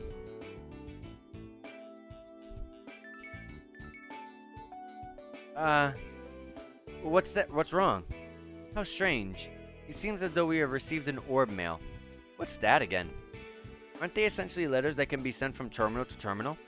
Precisely. The peculiar thing is, despite being extremely useful, almost no one in the CPD uses orbital mail. Most likely because not many officers are trained to use keyboards. I'm one of those, unfortunately. Well, who's it from? Let me check. What? Is something wrong? Who would send us... I, Yin, hereby submit my support request. Overcome this trial and face me. Only then will I grant your mission. It's him! Is this some kind of joke? Tia, where was this mail sent from? Definitely not the police department. Got it. It was sent from the International Bank of Crossbell, otherwise known as the IBC. What exactly does it mean? The IBC is that bank that ranks in mirror from all over Zamora, right? Why the hell would a place like that be sending us prank mail? Do not ask me. I can say, however, that this mail was definitely sent from an IBC terminal. I have no way of knowing who sent it, though. Could it be possible that Yin infiltrated the IBC? It's not out of the question. The IBC building is home to quite a few external companies and organizations. Correct me if I'm wrong, but I think there's an Epstein Foundation office too. That is correct. An acquaintance of mine works there. However, I should have been more clear. The orbital mail was sent directly from the IBC's main terminal. Because of that, I think the possibility of an external company is being involved is low. Well, we won't know until we ask them. I wanted our 1st Division to fly under the 1st Division's radar, but we really don't have any other choice. Yeah, going undercover this time might be a little tricky. Should we hurry up and check it out before they screw everything up again? Actually, we may be able to perform our search in secret after all. Really? How exactly? My best friend's father works at the IBC. If we told them about our unique situation, he might give us a hand. You think so? Hey, ain't that convenient? You got more connections than you know what to do with, eh, Mademoiselle? Well, I have a decent amount. Unfortunately, I have no way of knowing whether or not he's even in Crossbow City, given how hectic his schedule is. What sort of position does he hold there? A pretty important one, honestly. I'd be surprised if you didn't even know his name. Dieter Croy? Dieter Croy? I'm gonna say Dieter. What? What? He's famous or something? Yeah, he is. Honestly, you could just make the argument that he's as popular as Idia. Dieter Croy. He's a prominent Zimurian billionaire, a leader of the world economy, and the current CEO of the International Bank of Crossbell. He runs the freaking bank? I originally knew him as an old friend of my father's, but he's also kept a friendly relationship with my grandfather, and because of that, I've known him a good portion of my life. Oh, I almost forgot. His daughter is one of my closest childhood friends. Wow, that's amazing. Thing is, we can't even do much if he's not there, even if he is the CEO. You're right. I heard that he spends almost half the year flying abroad. Nevertheless, there's no harm in trying, is there? Even if he isn't in town, my friend might be. She may even be able to help us. Let's do it then. I think we already have a rough idea of what the situation is, so we should know what in particular to investigate. The intentions behind the orb mail, right? It was rather intimidating, but what exactly does he plan to do? Well, he went out of his way to reach out to us and lay down a challenge. I say we take the bait. Agreed. Shall we head to the IBC? Yep, but of course we're gonna have side quests. New.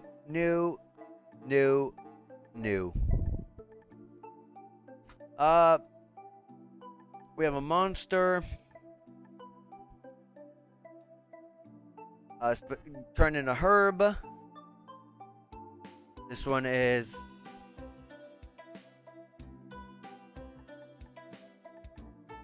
Oh my god, training with the Testaments. Are we gonna meet the cutie Wazzy? Oh my god, Wazzy's cute. This one is more ingredients for fish dish. I'm gonna start with this one because this is these are kind of annoying every time. So...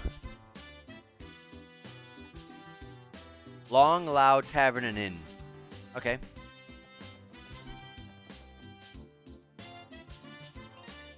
Long, Loud, Tavern, and Inn. That's in East Street. It's right here at the bottom.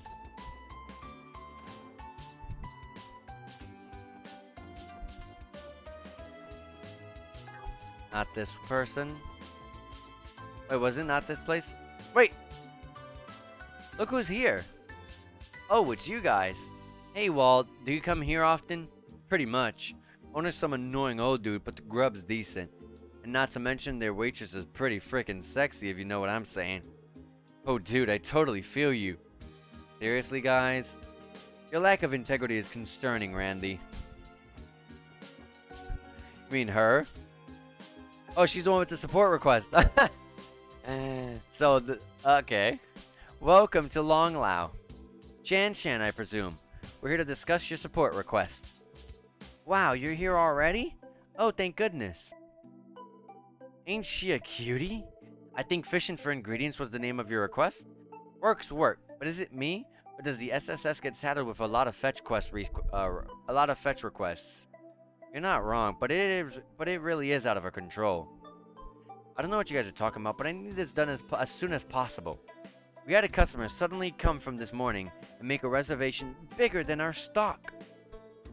We tried to buy some fish from the marketplace, but even then they were running low on the good stuff. We're gonna need some odd jobbers to tackle this one for us. Sorry, what was that now? Odd jobber is an inadequate description of our work. All I know is I spoke with the Bracelet Guild receptionist and he told me he'd set something up for me. There weren't any bracelets available, but he mentioned a group of odd jobbers that would be willing to help. Aren't you the ones you were referring to? So it's that damn receptionist's fault, eh? The worst part, he's not completely mistaken. It still feels bad to hear, though. However, Lloyd's a proficient fisherman, so shall we assist her with her request? We fished 4 times every single time, so this will be good. She appears to be in trouble. We might already have what she wants. Yeah, I think we can help you out. Really? That's such a relief. The dish calls for a fish that's both slender and long. The reservation is for 5 people, so we'll need 5 of the same type of fish. If you have trouble catching it, then we can settle for something else. However, it definitely needs to be 5 of the same type of fish. To recap, you want 5 long and slender fish. If we fail to catch them, you'll settle for another fish as long as they're identical. Okay, I think we've got it. We'll fish them up and bring them to you. Thank you so much. I'm counting on you.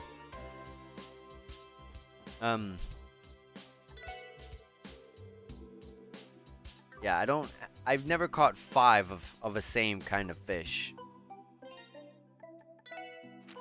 The fishes that we do have are right here. We have 3 eels. We're so close.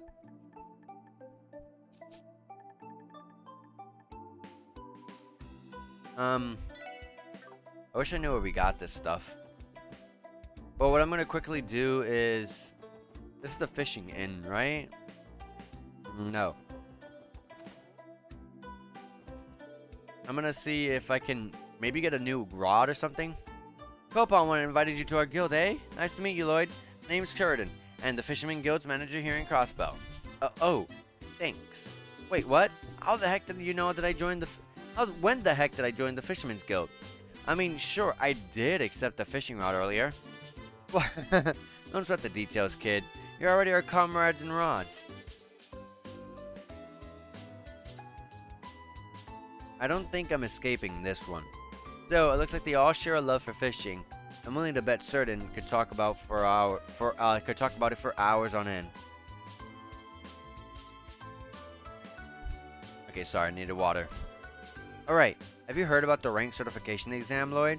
Our guild grants ranks that correspond to how skilled of an angler you are. if you become an ace angler, I bet you'd be a legendary in crossbow. Anyway, kid, if your young brain doesn't understand anything, feel free to ask me. I'll give you a thorough explanation. Alright, hold on a second. Let me drink some water.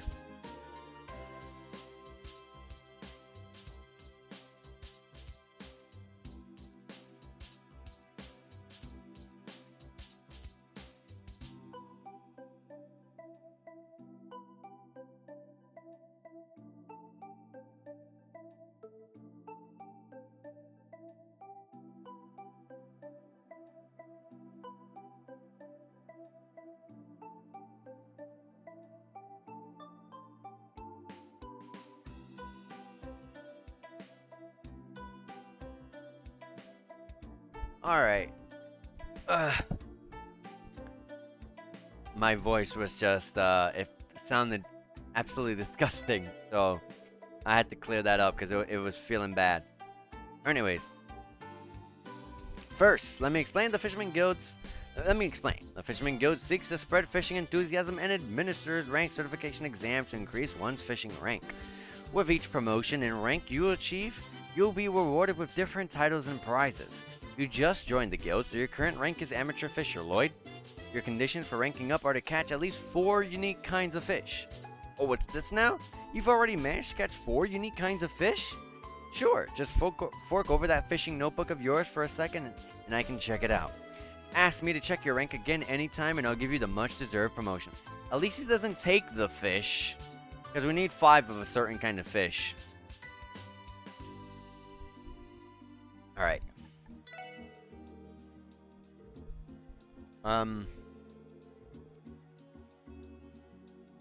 Okay, hold on. What happened?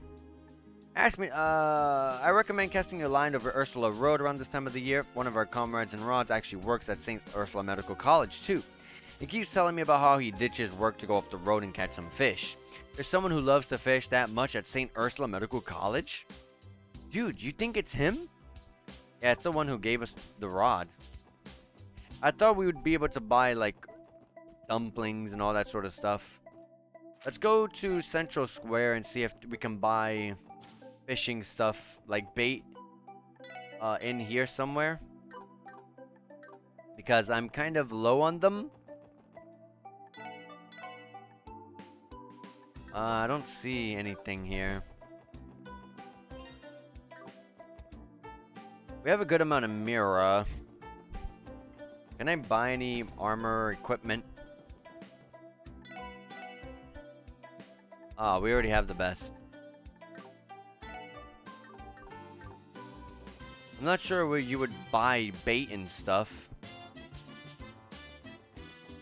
Truly don't know. But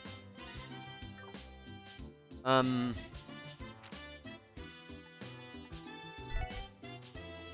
to St. Ursula Road to the fork.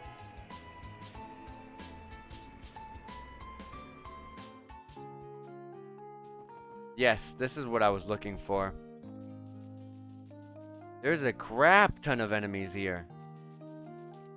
I know there's a fishing place at the very end. Right here. Hopefully eels are here and stuff. Oh, we got a feather tackle? When did we get this? I don't remember. Oh yeah, we got it from a chest. It uses different bait. Oh, the rods depend. Okay. The rods make you do different bait.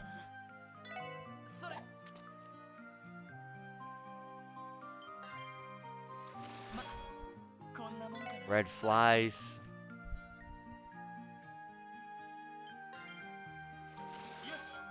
Cassigan. And now with the other rod. Okay, I gotta...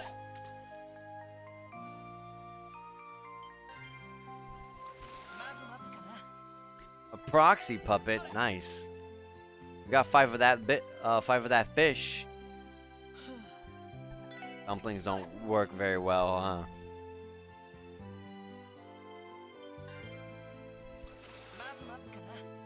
Doesn't it say I can handy as live bait for big fish?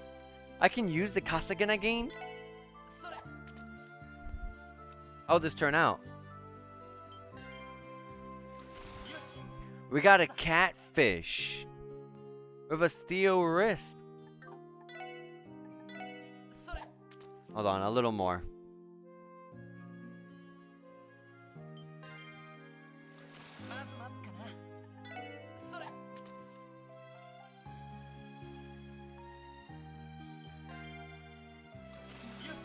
Kasagan. Alright, I'm not exactly sure where specifically he was, but he was close to the hospital. Oh yeah, these enemies, do I one-shot them now? No.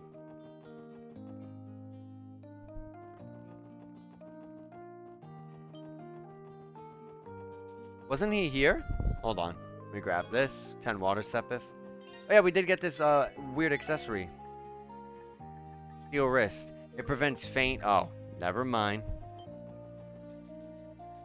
He was here, wasn't he? Wasn't he here?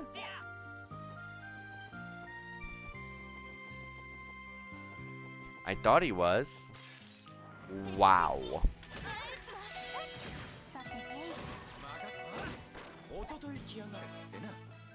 Let me fish here as well.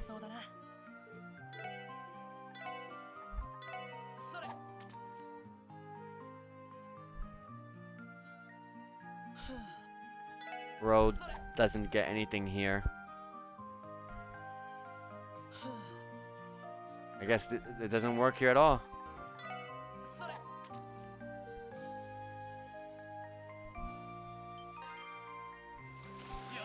We got a viper head with a lunar pendulum as a drop.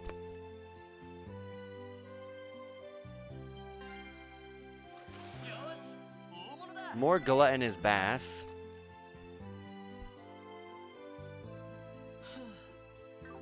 Alright.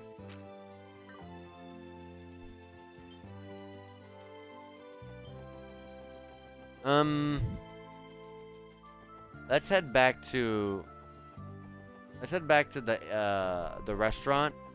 I'm gonna give her the 5 fish that we've gotten so far. We got something, didn't we? Lunar pendulum prevents poison, blind, and burn.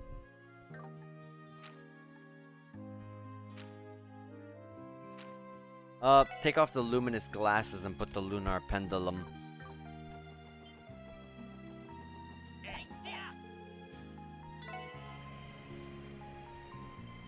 I kind of wish this little... Okay, it doesn't... It's not long at all, so it's okay. I was about to say, I wish that little scene there was skippable, but not long.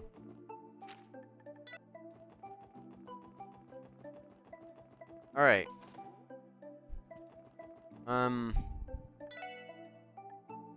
You're gonna have the snow crab. This isn't even a fish. Take the... There you go. Well... Nah. I feel like I'm not gonna get my bonus DP if I do that, then. Let's fish wherever this, wherever I can fish over here on this side. Where did I catch the 3 eels? It's the main important question.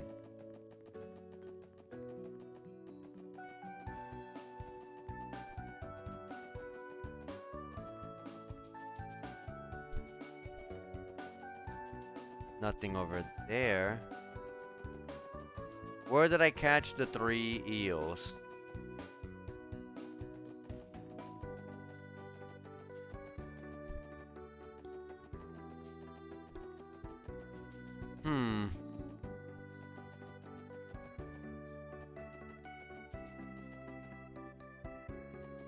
That's something we're just gonna have to find, I guess. I did see that sparkle in the ground.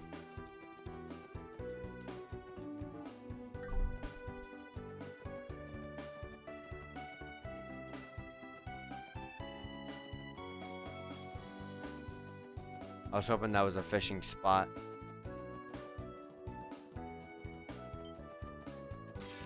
Come on, Randy.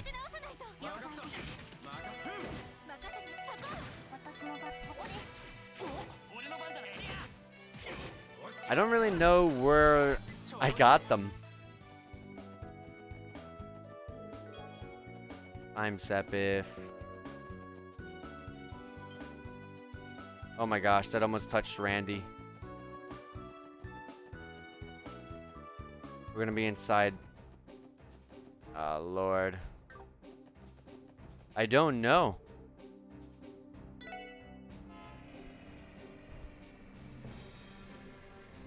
Where did I find E? Okay, time for the internet.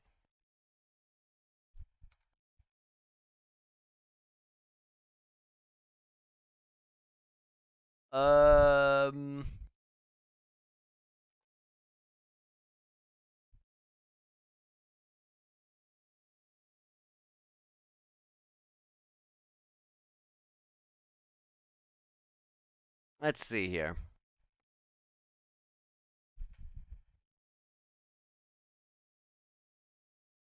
It says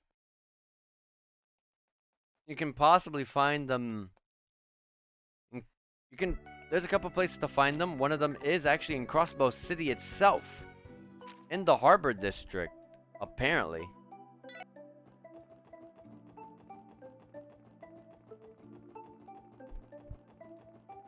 It's funny because I've never fished here.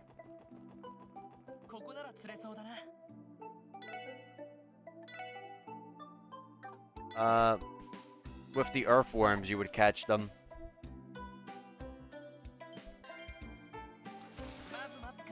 Got gluttonous bass. No, no, no, no, no. Don't.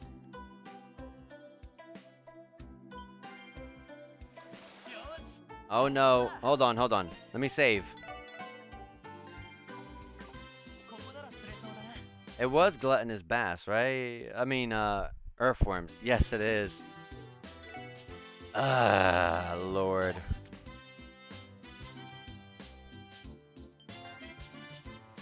I need to get 2 eels. If I don't get 2 eels, I'm gonna load the game up and pray.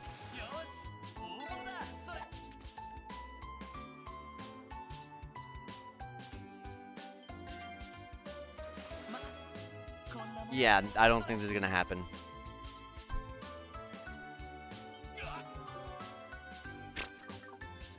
That's what I get for trying to just leave turbo on.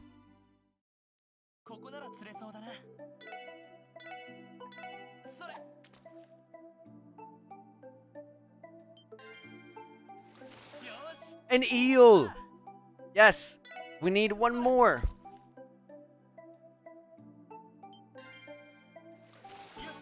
No! Don't. Come on, come on, come on. No!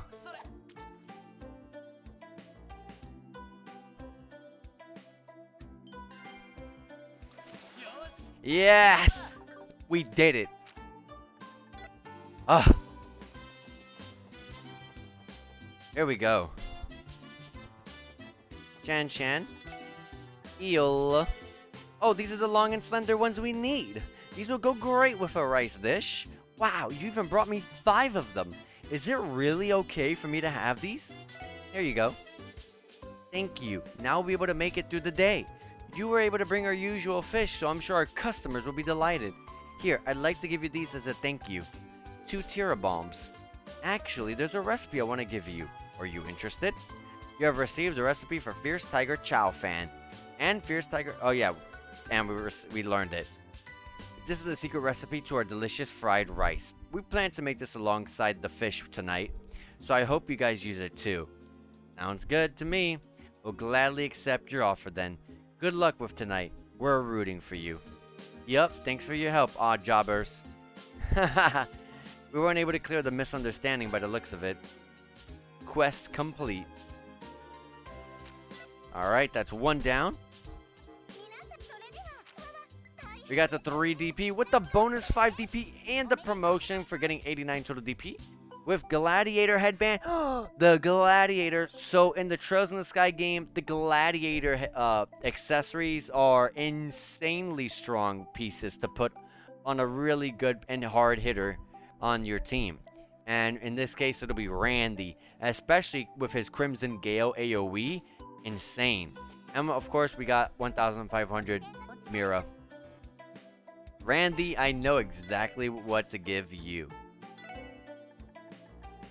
Oh, it's CP recovery up. That's right. I do remember. This is Gladiator. The Gladiator accessories in the Sky games allowed you to spam. They allowed you to, no joke, spam your S-Craft. So even though I put Lunar Pendulum on, I'm going to take that off for a quick second.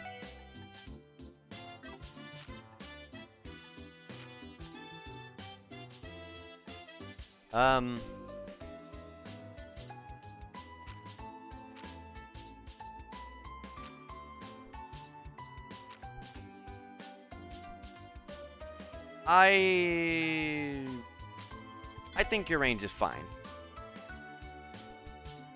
Let's do this.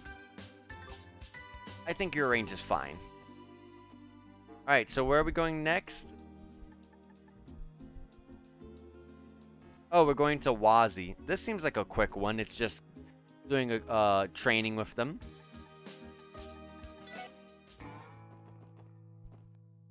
Who's this? Hold on. I've been coming here more regularly to teach Sunday school lessons. Now, if only I could get the children to actually take the time to listen to me. Okay.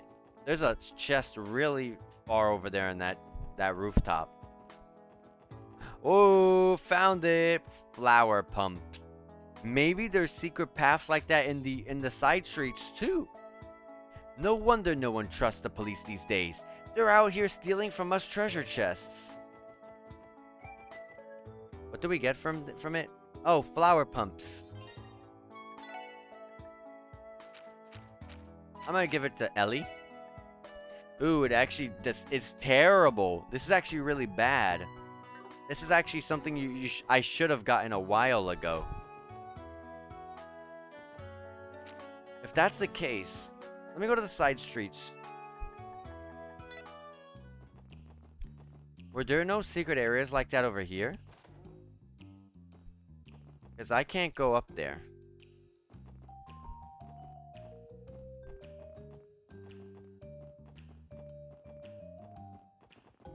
Yeah, there's no secret areas like that here.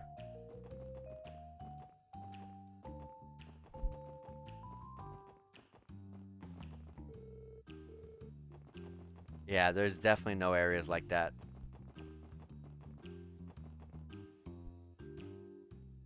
But it's right there. Huh. Alright, well, let's continue. Let's do what we gotta do anyways.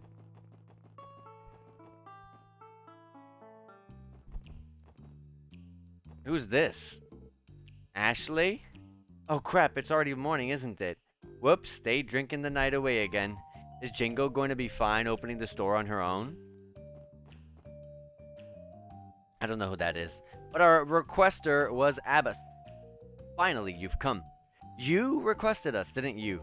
It sounds like you want us to train the Testaments. That's a bit of a risky request, don't you think? What makes you so sure that we train a bunch of delinquents anyway? Not only that, but I was expecting to see Wazi's name on the request. Was this all your idea? I believe you misunderstood the request. Give me a moment. I will explain the details. It's not particularly complicated. I would like to request a lesson in the art of self-defense for our members. What? You want to be taught self-defense? The hell? You planning on using our teachings in your brawls? Again, please do not misunderstand the request. Let us suppose that the Mafia assaults us. When you say the Mafia, are you referring to Ravash or Heiyu? Is this all related to the increased tensions between them? We've noticed them getting into more fights lately. I've heard that they've engaged in gunfights. Luckily, it doesn't seem to be frequent. Precisely. The downtown district also happens to be in the line of fire at times. There's a warehouse district nearby filled with abandoned buildings and empty plots of land. It's perfect for fighting. I'm not pleased with the situation we've been placed in, thus fueling your desire to learn self-defense. I do seem to recall one of your members suffering from obnubilation for a week. It all makes sense then. I'm glad you catch on quickly. Wazi is typically tasked with giving our members lessons in combat. However, his fighting style is way too unique. It requires a flexible body and a strong affinity for a flexible body indeed. Hence why we've come to you, Lloyd Banny. I'm sorry, guys. The skills you displayed boast offensive prowess while being easy to learn. May I humbly request you once again show our members your skills in a real test of combat. Naturally, I don't expect them to master it in a day. However, having first-hand experience would be good incentive to try picking it up. I'm glad that the request doesn't have any nefarious intentions. Agreed. I take no issues in accepting the request. What are your thoughts, Lloyd? A lesson in self-defense. I wouldn't necessarily call it self-defense. It's a suppression technique taught at the police academy. That being said, is that fine with you? I take no issue with it. It is only for training purposes, so I intended to allow your comrade to aid you in combat. Now that we've heard your circumstances, we have no reason to refuse your request. Not only that, but this is a good opportunity for me to brush up my skills. Figures you'd say that. May have some trouble taking them all on at once, Lloyd. Might want to get some help from us, pal. For sure. I'll be counting on you guys to back me up. It's been settled then. Everybody assemble!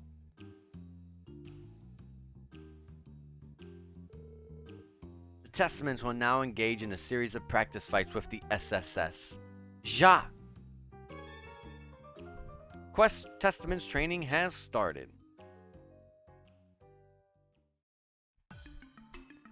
This is literally the exact same kind of practice. And I bet you Abbas will probably join in on it. Maybe. The objective is a 4-on-4 battle. The Testaments will fight the special support section with all their might. Ja! Let's see you cops spill the beans on your self-defense techniques. Yeah, and then we're gonna go all out and pummel you. If you don't take this seriously, you're gonna get beaten to a pulp. Get ready. You guys got spunk, that's for sure. We'll put our skills to the test to see how well we can control the tide of battle. But we'd better not hold back, or it could hardly be called training. Let's give them everything we've got. Right. Roger. Alright then, let's begin the battle.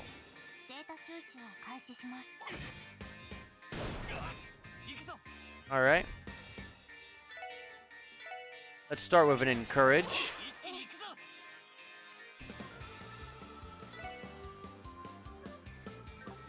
And I'm gonna do a galleon tower. I'm gonna analyze. They're now weak to the 4 main elementals. Decently sized HP pool.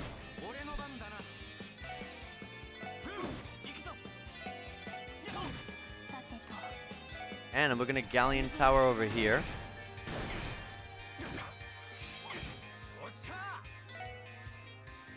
I'm not gonna S-craft in case I do end up having to do another fight.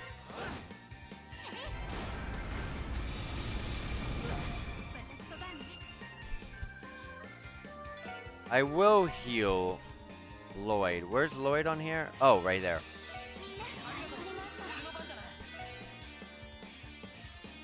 Oh, he's out of range. Wow, he got out of range.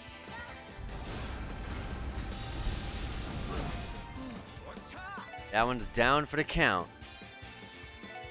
This one's blind.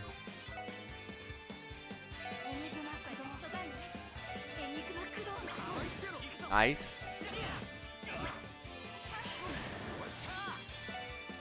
That one's blind. He's not gonna mess with us.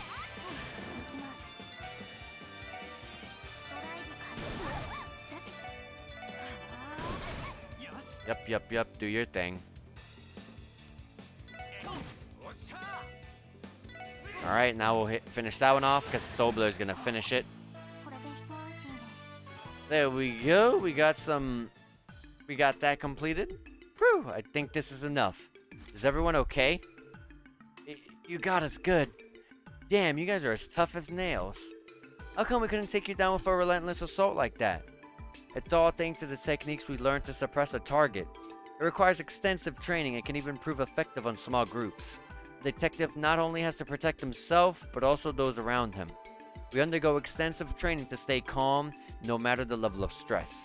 You'd all do well to train how to protect yourselves. Heh, you cops are more than just talk, I guess. Let that be a lesson learned for us.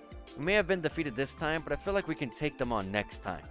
Heh, all it took was a bit of roughhousing to get them to cozy up to us. We could have maybe gone a bit easier on them, though. Oh well, it'll be a good learning experience for them. I did not expect there would be any problem based on their demeanor. Oh shit. Uh-oh. Oh, the Saber Vipers are here? And here's our second battle I was talking about. Why did they come here? What are you guys up to? What kind of cops break out into a fight in the middle of the downtown district? Those blue bastards look like they got their asses handed to them. What the hell did you just say? You're the last people I want to hear that from. You want a piece of us? We'll take you on right here, right now.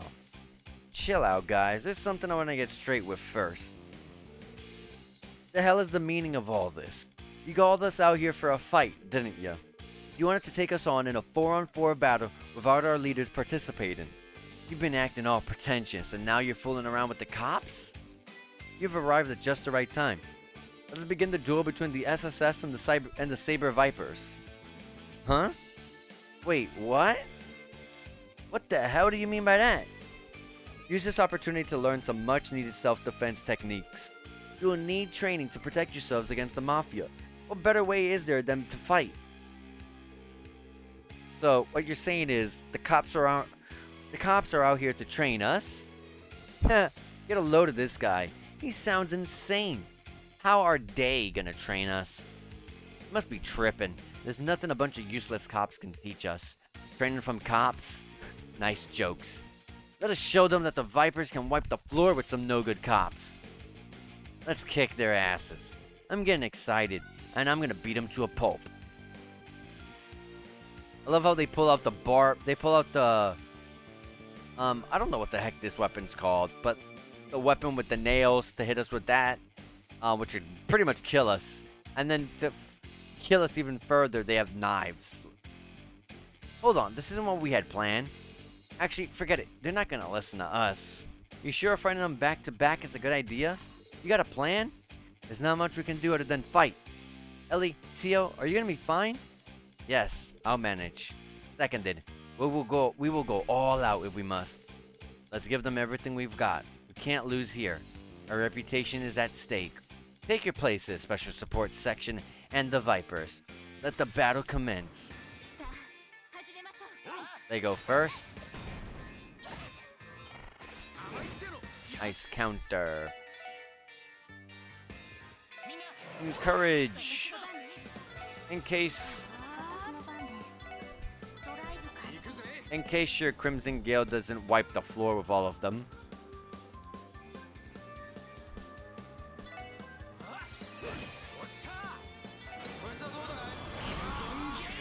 Nope. And they're burned.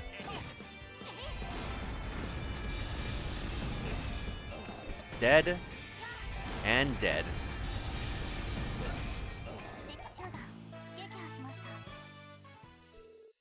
Whew! Made it by the skin of our teeth. God damn it! Damn cops. You kidding me? How the hell did we lose to them? We're no better than those blue bastards. I don't believe this. Doesn't this mean we're just as weak as those hooded freaks? Are you really concerned about that? They really are sworn rivals. Let me state one thing. The Testaments will never falter to the likes of those Saber Viper scum. You imbeciles lack the mental capacity to outwit us. You said it. They can't hope to compete with us. The hell was that? You're asking for an ass kicking. Everyone calm down. You're all far too quick to anger. Everyone still appears to be full of energy. Let's engage in combat one final time? Huh? Another battle? The rules are simple. Whoever is able to bring the police officers to their knees first will be deemed victorious. Are these terms agreeable for everyone? This is ridiculous. Why do you keep dragging us further into this? Do you think it to be that simple? You would take it more seriously if it feels like your life is on the line, correct? Let's get them. You better not hold us back. Hell yeah. I will take them down. This isn't looking good. They're all caught up in a frenzy. I don't think we can stop them. Guess there ain't nothing to do but fight. Alright, let the battle commence. Yeah, let it commence. He really just buffed him up.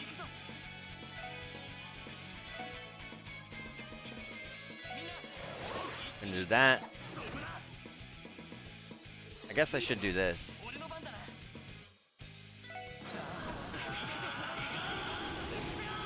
Tiger charge.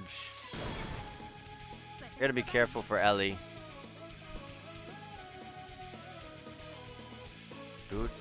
I'm gonna use her. I'm gonna use her 200 CP. Dang, she gets thrown too far back.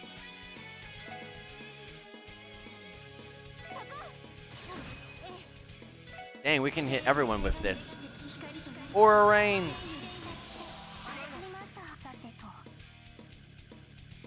Look at how.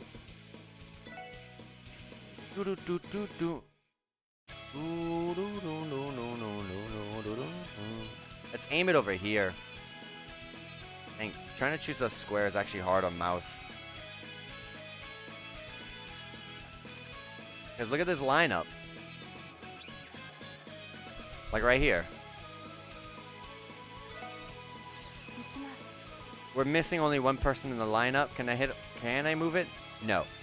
One person will have to just get missed. We'll have to deal with these. We knocked out a good amount of them though.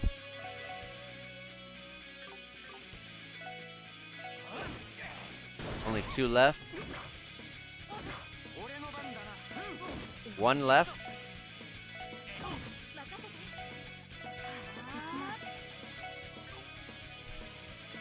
I should just did this.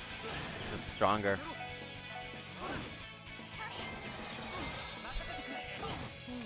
Bam! Got a bunch of stuff for that one.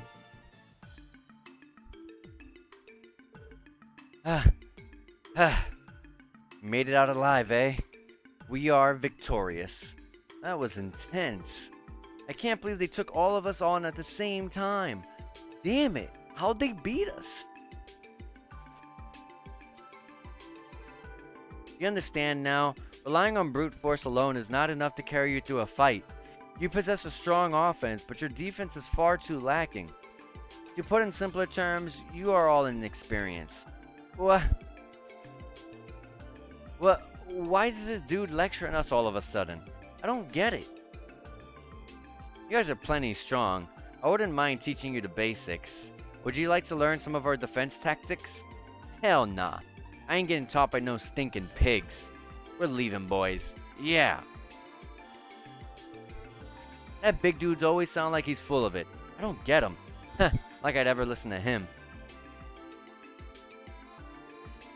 They're as dim-witted as ever. I don't think I'd ever be able to pull off those techniques at the level they did, even if I spent my entire life training for it. I hear you. Well, it was a good learning experience.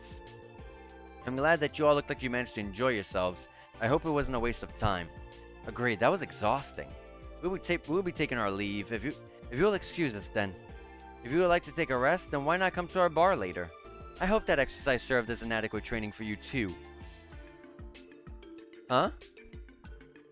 The battle is over. Let us withdraw. Ja! Ja! I'm starting to warm up to that one. Abbas planned all this from the start, didn't he? You even managed to get the saber vapors. Wow! The saber vipers. It certainly seemed like you orchestrated it from the very beginning. You managed to play us like a fiddle, eh? Screw that guy. Indeed, I am utterly exhausted. However, the delinquents may straighten their attitude as a result of his speech. You're right. We managed to accomplish our goal, too. I think it's safe to say we've wrapped up everything we need to do. Let's head out. Ready when you are. Quest complete. I want to take his option and rest. Can I rest here?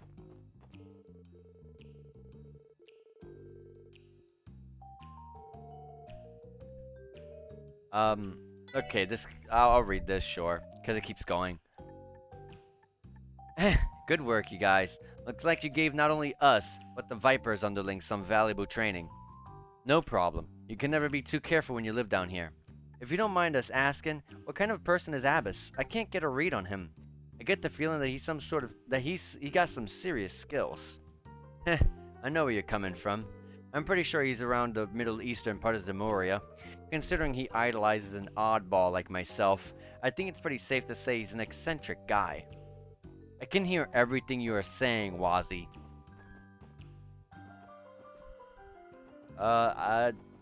Abbas, there's no... Oh, here, take this with you. We got moonlight butterflies. Thanks. This must be our reward. His inability to communicate makes it difficult to discern. Let's just accept it for now, then. What about resting at the bar?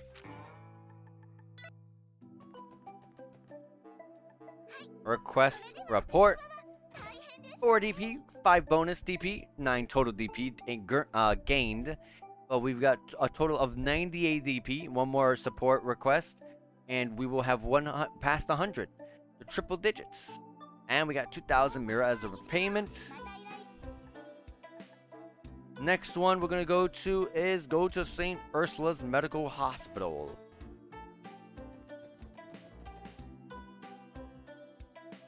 Alright, Ursula Road. Take me to the St. Ursula Medical College, please. I love the music here.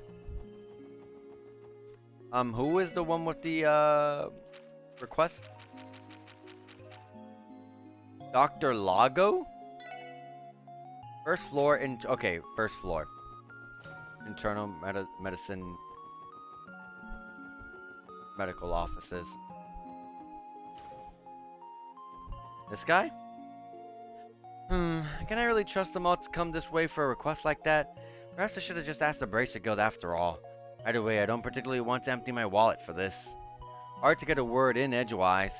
Excuse me, sir. We're from the Crossbow Police Department Special Support Section. Oh, you came! I've been waiting for you. Come now, take a seat. Thanks, but we're okay. Standing's fine. Doctor, would you mind explaining the details of your support request? Yes, of course. My request is simple, really. I need you to retrieve a certain herb that we use in our internal medicine lab. It's called lupinous grass. Sadly, it's become something of a rarity these days. Lupinous, as in the Lupinous River, which flows through the Crossbow City Harbor? Could be. You want us to find the grass ourselves and bring it back here? No, not exactly. In actuality, I need you to obtain some from the Crossbow Cathedral. They should have a small reserve supply of the herb. Archbishop Eralda has already agreed to my request, so I would like for you to go there as my representative and pick it up. I'd go myself normally, but I'm afraid I'm preoccupied at the moment. I think we can oblige, Dr. Lago. You said Archbishop Eralda of the Crossbow Cathedral? That's him. Thanks, everyone. Once you get the lupinous grass, please bring it back here right away. Okay.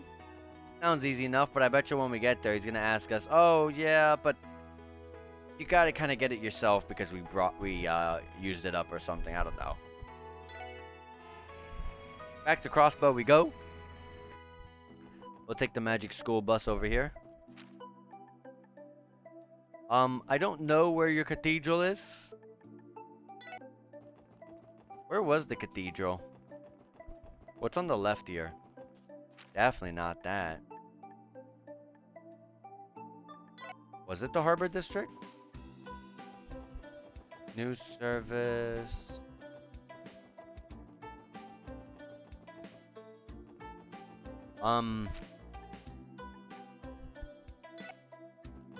West Street. Apartments are down below. Oh, these are the apartments. At least the SSS. This is the Escape. Villa Raisins and apartments. Restaurant. A store. Offices. What do they sell here, by the way? I forgot. Okay.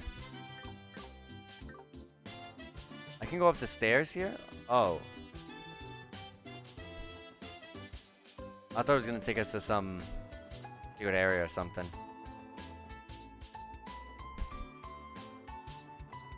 Residential district? I don't think that'd be here. I doubt this would be in the entertainment district. A hotel? Yeah, definitely not. East Street? I don't know where, I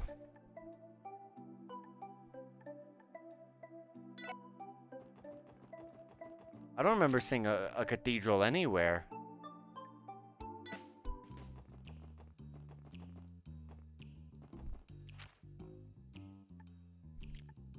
I truly don't ever remember that. Store Genton. Does it say?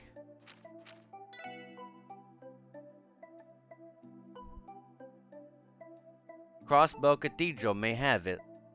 I don't remember any place like Crossbow. Whoa, no! The main quest. Dang it! The IBC building, eh? Thing never fails to impress me. Yep, it's enormous. I guess it's at least 10 stories high. I believe it's about 16 stories. I've also heard companies unaffiliated with the IBC rent office space between the 5th and 10th floors. Oh really? That's news to me.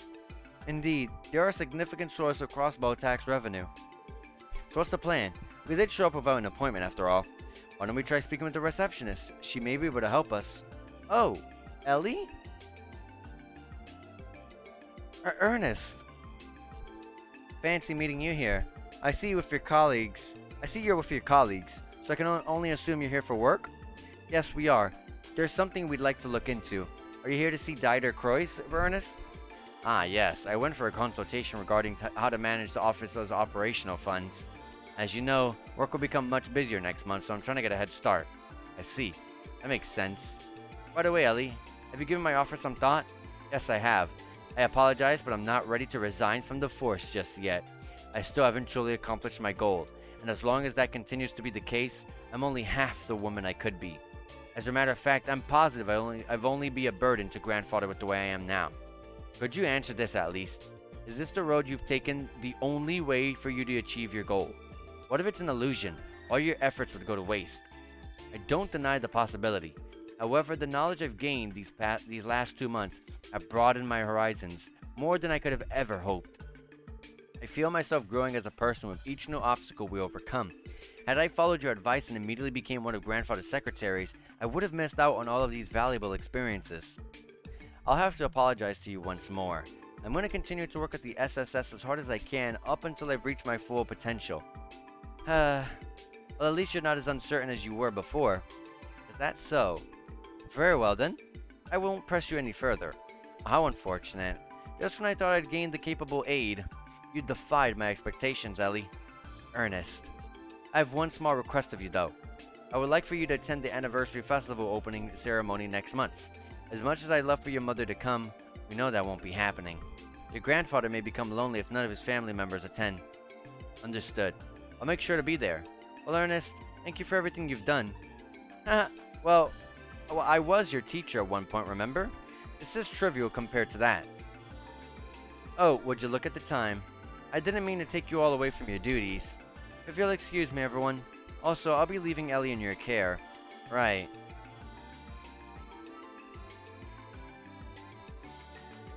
I get the impression you're on his mind a lot, Ellie. Also, what was that about Ernest being your teacher? Oh, that. He was my tutor when I was a child. Sadly, we haven't talked much since I returned from my studies abroad.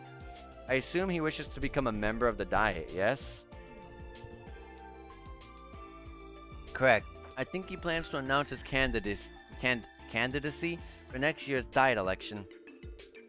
It'll be difficult for him to win, though. I don't think he plans on joining either the Imperial or Republican factions.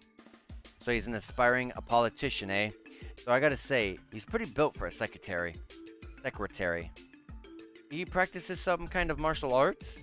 He's an experienced fencer, if I recall correctly. I heard that he also serves as grandfather's bodyguard because of his skills. Oh, I see. That explains why he's in shape. Well, well, well. Who do we have here? It feels like it's been forever since we last met. The news about last month's incident with those monsters left me speechless. Don't you worry, my friends. I know you've been busting your humps.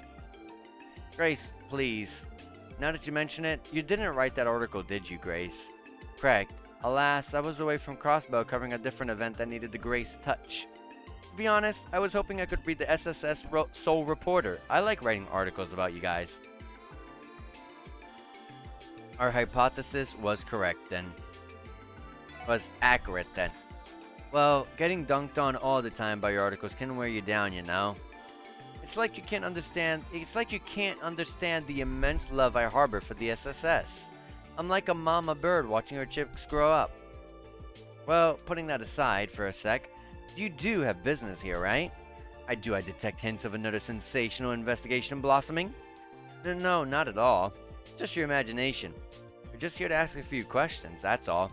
Well, if you say so. I'm actually pretty busy myself. I'll leave you guys alone for now. I'll catch up with my besties later. Besties, huh? That foxy lady's always marching to the beat of her own drum. She did not hound us as much as she usually does, however. You think she's busy with something else? I would assume so. She has a lot of ground to cover with the anniversary festival on the horizon. It'd be nice if she'd refrain from writing another article on us. Well, whatever. I think we wasted enough time here already. Let's see if we can get ourselves an appointment with the CEO. Okay. Alright. Let's go back to looking for this cathedral.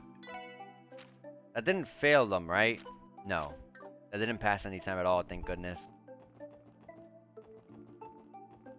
I don't know where it could be. What?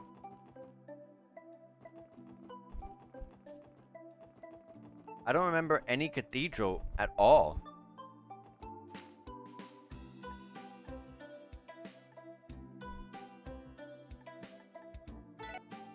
I'm gonna look at everything one last time.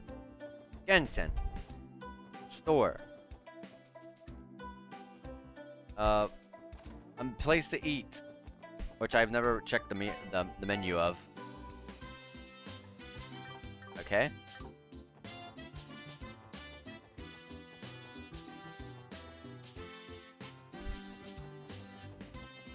We have equipment shop, SSS, Central Square.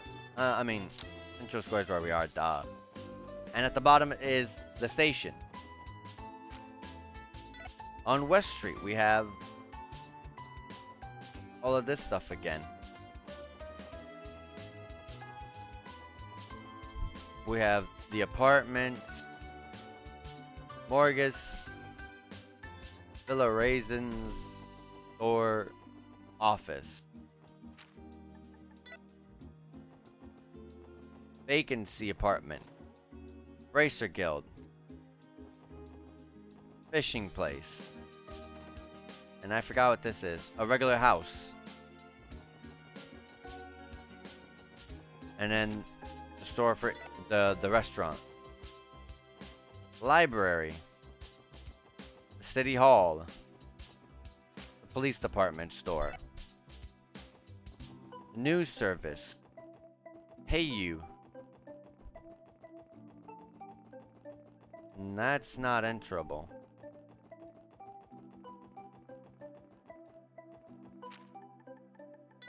Entertainment district. Hotel. Second hotel entrance. Orange Shield. Casino. Oops, I went low. Lotus Heights, which is an apartment. The Abandoned Apartments by Imelda.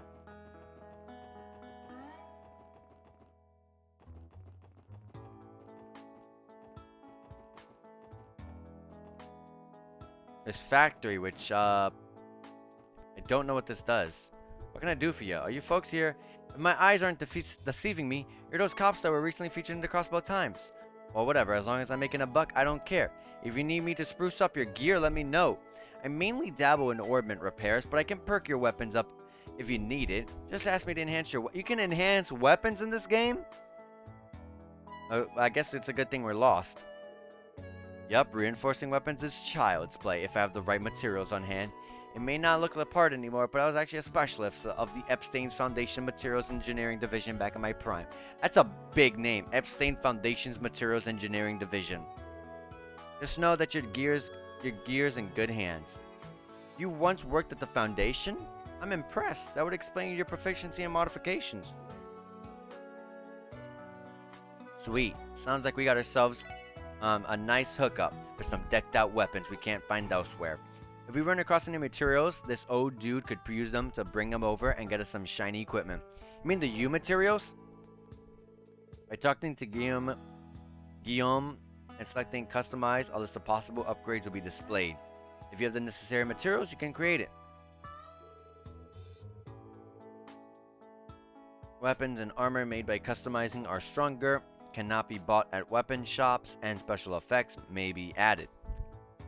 Huh. Monsters may drop the necessary materials. Yep, you needed the U material.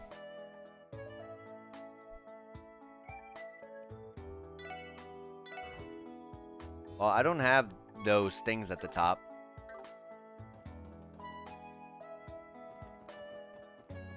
Over here, an exchange shop, which we can finally go in now.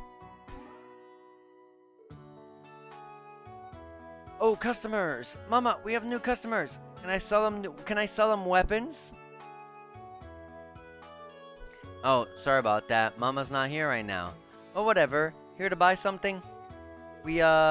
Actually, what kind of store is this supposed to be?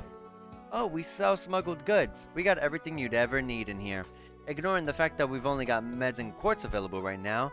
Oh, but we have that and also this thing here. Oh yeah, don't count on using any mirror. That stuff leaves a trail.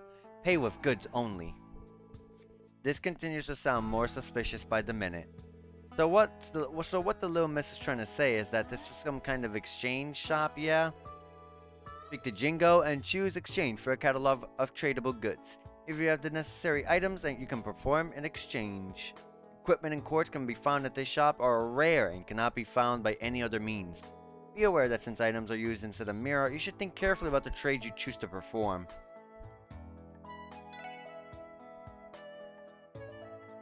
Okay.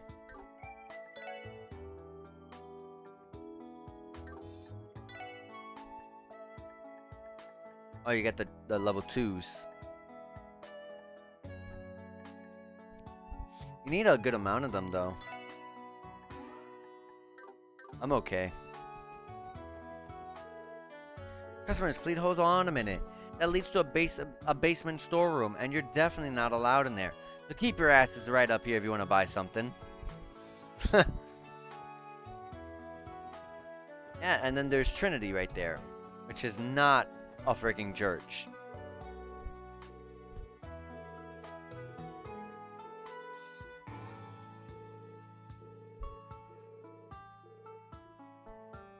I don't know. Residential district. Homes. Homes.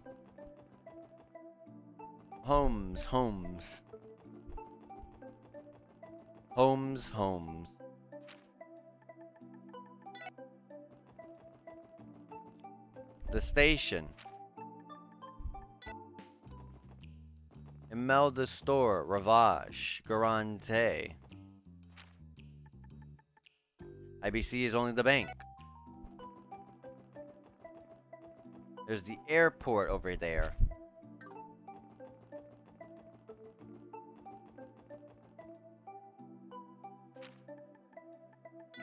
Mains Mountain Path. To the Crossbow Cathedral's over here. There you go. It's not in the city specifically. Oh yeah, it's this place.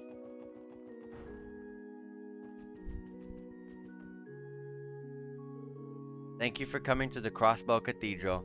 What nature of business do you have with me today? Prayer? Worship? Guidance? Archbishop Aralda, correct? We're the special support section. Hear about one of our support requests. Ah, on duty are we?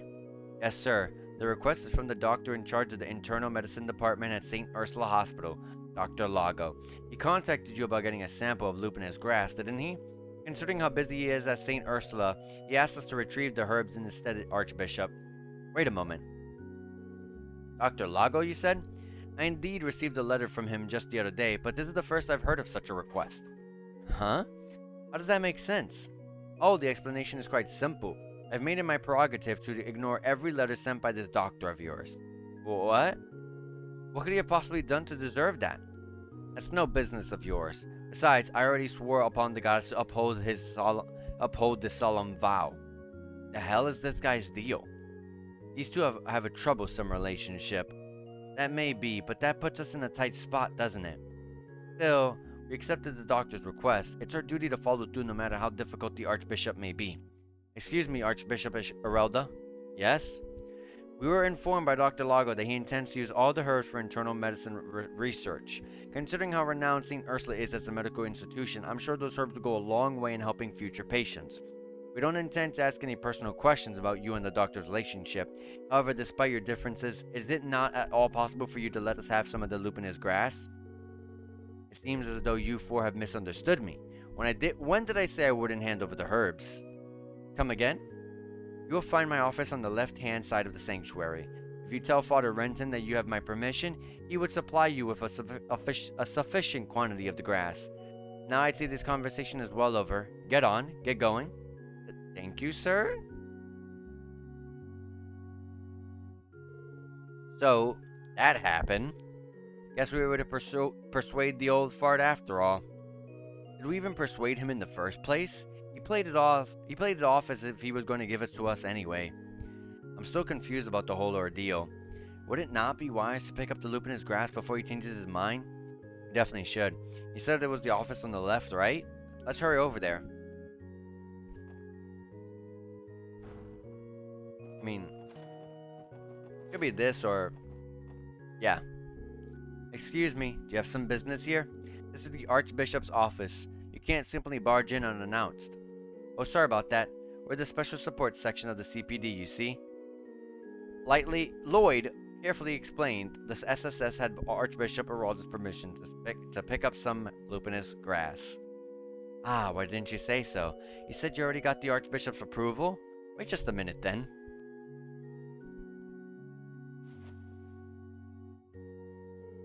Here, one sample of lupinous grass. Received lupinous grass. As for why it's called lupinous, it's actually from an old word meaning wolf, and this particular herb has a fascinating experience. It's said that it was gifted to mankind by the divine wolves a long, long time ago. It flourished in one area near Crossbow City, but the density has thinned out due to the city's expansion and development. I think my grandfather told me a similar story when I was younger. It's sad in a way. Really, I never knew about it. That just raises another question. If the grass is so rare, why would Archbishop Aralda just hand it over like this? Can't say I understand it either. I got the vibe that he was out to get poor Dr. Lago. Our conversation certainly piqued my interest in the drama between them. Oh, you're talking about Lago? That's old news, so I might as well tell you. Dr. Lago originally studied to be a priest at this very cathedral. Dr. Lago wanted to work in the church? There's nothing strange about the notion, actually. Internal medicine and its relevant subjects are surprisingly similar to subjects studied by the Septium Church. It is true, the church is known for its research into medicinal treatments and the like. But why exactly did Dr. Lago leave to join the medical college? Supposedly he was scouted out by the hospital's director. Despite learning everything he knew about general medicine from Archbishop Aralda, his desire to challenge the field of modern medicine trumped all else, so he ended up leaving the path of priesthood. The Archbishop can be a stubborn man. Forgiveness doesn't come to him easily. That's kind of funny. I get that. Lago's move probably felt like a stab to the back. Well, stubborn as he may be, he is still able to tell right from wrong. I have no doubt that's why he's allowed you to take those herbs. As much as it may frustrate him, he doesn't deny Dr. Lago's skill in medicine. So from what I'm hearing, those two do not have a bad relationship. They have a terrible relationship. Isn't that a bit too blunt, Tio? In the end, we got what we came here for. Let's go on and deliver these to Dr. Lago before doing anything else. Sounds good to me.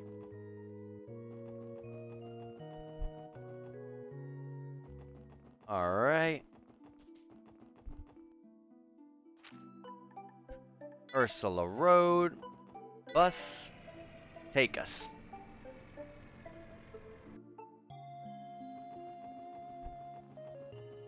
And over here, over here, over here, and here. Oh, back already? Did you get to Lupin's grass like I asked? Yes, sir. Mind checking if it's the right thing? Handed over Lupin's grass. Yes, this looks authentic. Now, well, I'm sure the Archbishop told you some stories about me, didn't he? No, nothing in particular. Apparently he did not even open the letter you sent, Doctor. Big surprise there. Considering how long it took for him to respond, I thought that might have been the case. That whole thing about him agreeing to the real deal was a big fat lie? Well, it wasn't easy getting the stuff since we came with no appointment. I truly am sorry about that. It's hard to talk about these sort of things. Due to our strange relationship, I turned to the special support section to go in my stead. That's the truth. One of the priests there filled us in. Despite his stubbornness, I'm almost positive that Archbishop Geraldo approves of the path you chose, Dr. Lago. Is that so? You know, I've always respected him. That much has never changed. Someday, when medical care has progressed and become more accessible, I'll meet with him to apologize and thank him for all he's done. I think you would appreciate that, sir. I think you would appreciate that quite a lot. Anyways, you've been a great help to St. Ursula. If I need another courier or something in the future, I'll be counting on you. Anytime, Doctor. Quest complete. Now to go report it in. We gotta go back to Crossbell though, so let's take the bus. I'm so happy that Falcom made these buses. These buses are the greatest decision. The greatest decision that they've made, because walking all over the place in Sky was annoying and honestly unfun. So not only did they add buses, but they made fighting trash mobs in the world super fast because of the team rushes. That's, oh my god, like, beautiful. Not just the team rushes, but the criticals too. Thank you, Falcom. I heavily appreciate that. And we got 3 DP from this, 101 DP total, and 1,500 Mira. And the very last one is the Monster Extermination on East Crossbell Highway. Let's quickly rest at the room here.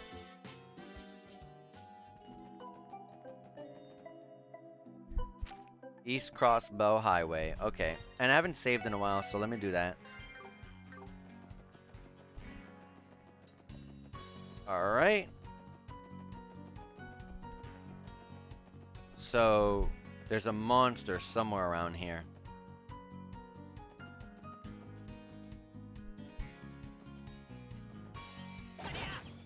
Oh yeah, I can one-shot these guys. This is just free Sepif then.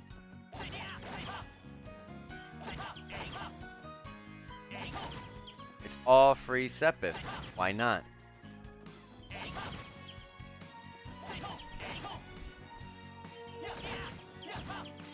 I accidentally ran into it.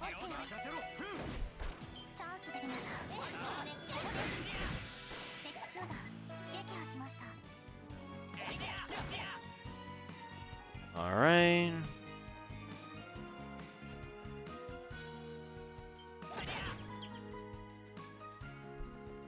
Does the ferocious monster get marked on the map when I get to it? It's a good question, actually.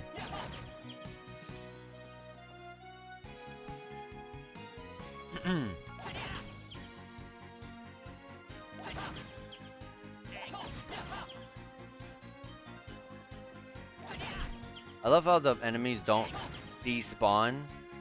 They just run towards the wall, so there's no real way for them to really escape.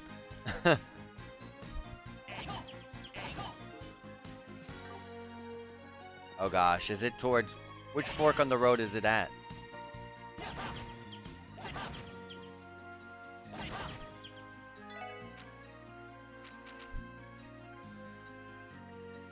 East Crossbow Highway. Doesn't say. Let's go to Tangram Gate. Because that's a later area. I would think it would be over here. I can't one-shot these enemies anymore, so... I'm gonna rush on through.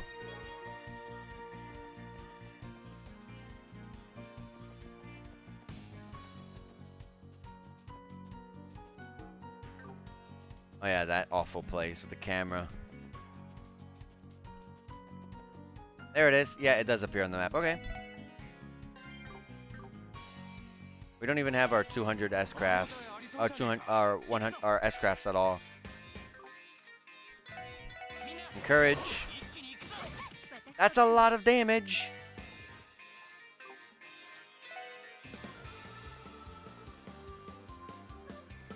I'm gonna shoot just to get that 40.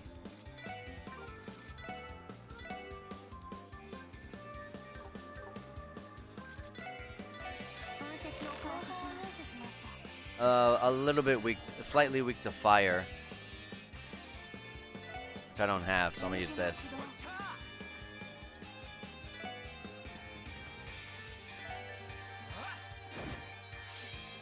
Perfect. Oh my god, Ellie died. We gave them a bunch of status effects, so that's cool. Revive Ellie!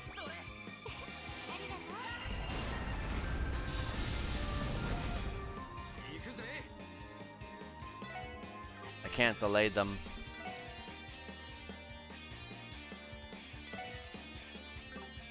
I'm gonna tear a bomb Ellie. I can't even see what the heck I'm talking. Oh, I can see the bar though.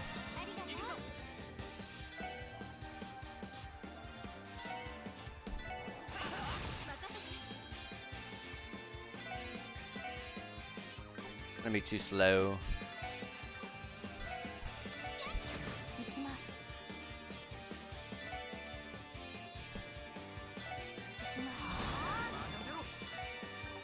Dang, I didn't get it. One down and the other one died to the burn. Gosh, Randy's pretty strong. That burn is actually insane. Exterminated the monster. How close are we to Tangram Gate? Is there a bus over there? Oh god, we're not even there yet.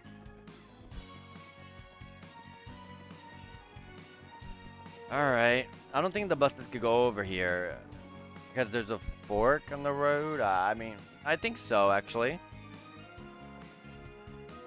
When I get to the fork in the road, it'll tell me. I could have went there, okay.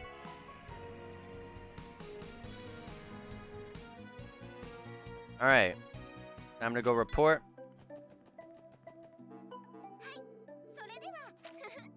Got 4 DP, 2000 mirror, 105 total DP. Whoops, I did not mean to talk to her. Alright. Rest up. And now we're going to the IBC. I'm gonna save right here.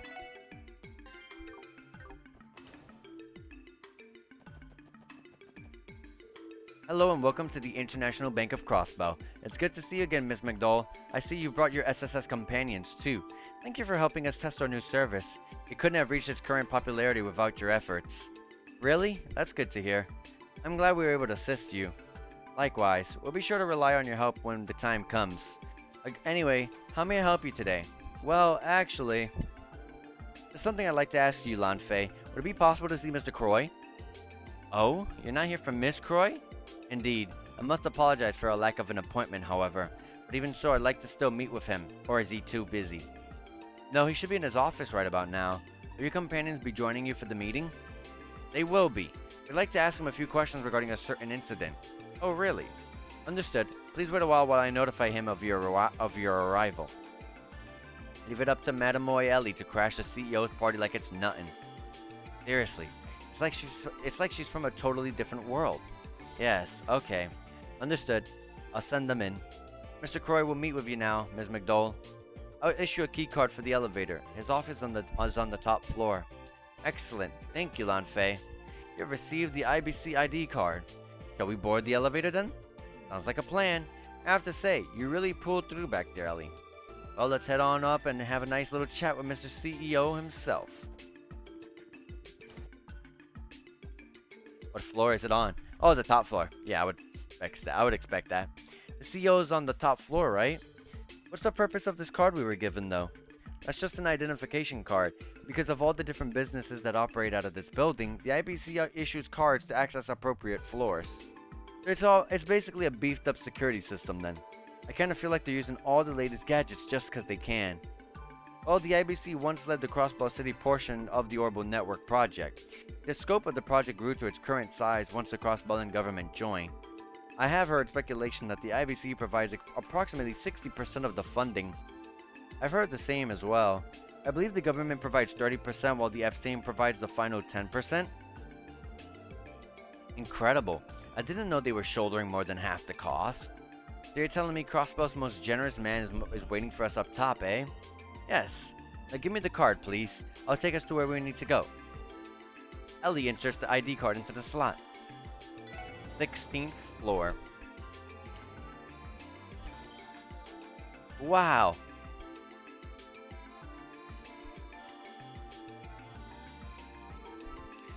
This view is amazing. Whew. Bet this place cost them a mountain of mirror. I have visited the Epstein Foundation's office in this building, but it hardly compares.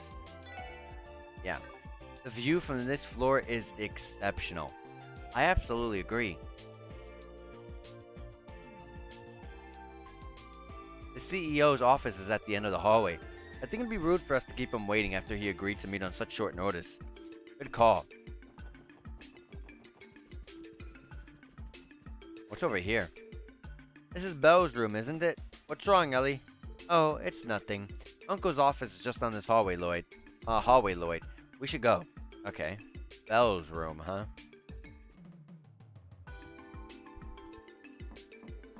Uncle Dieter, it's Ellie. Oh, come in, come in. Thank you, sir.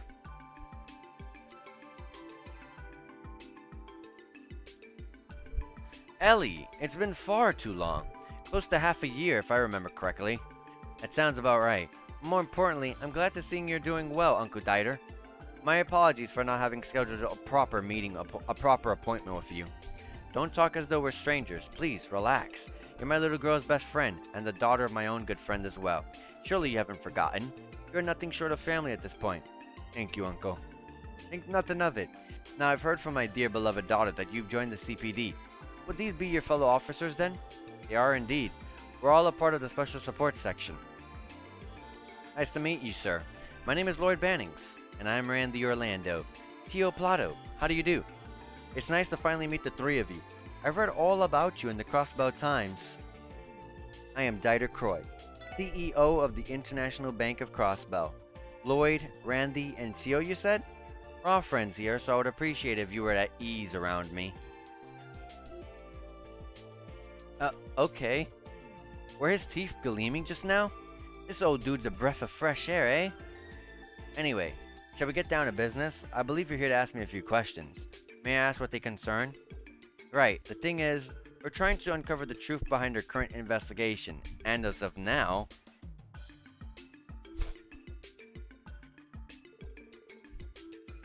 I think I understand your predicament. This Yin fellow sent an orb mail from the IBC to your office, did he? Correct. We suspected it was sent from the IBC's main terminal. There's a strong possibility Yin took control of the terminal in order to do just that. I see. To be perfectly honest, I have the utmost confidence in our building security, even more so when it comes to the floor the main terminal is on. Only a few authorized individuals can access it as is. Furthermore, you must have the proper authentication to operate the terminal. I know this may be rude of me to ask, but have any employees with the proper clearance been acting suspicious recently? Perhaps a recent hire or somebody who's been acting out of the ordinary? Not that I can think of. To be frank, there isn't a single employee I don't trust. But that brings me to another thought, Lloyd. Have you not explored any other avenues? Others? Like what? Let's see. Okay, for example, what if I was pretending to be this Yin character and I sent you the message? What? You're joking, right? You must be. That can't be true. Calm down, everyone. It was purely hypothetical, of course. Could you imagine the headlines if I had revealed that I was in fact the legendary assassin? This goes without saying, but reality is hardly ever that outlandish. Right, of course. Uncle, I would appreciate it if you didn't scare us like that, even hypothetically. Quite the practical joker, is he not? I apologize. That was crude of me. However, I would give things a second glance. If one of my employees was truly responsible for sending you the orb mail, would I not essentially be implicated in that crime? I suppose so. That is certainly one way to look at it. So you're telling us not to consider any IBC workers as the suspect.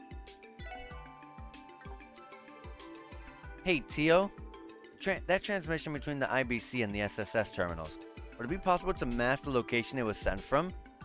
An interesting question. It is possible that the IBC's main terminal was hacked from an external source. Hacked? The hell does that mean?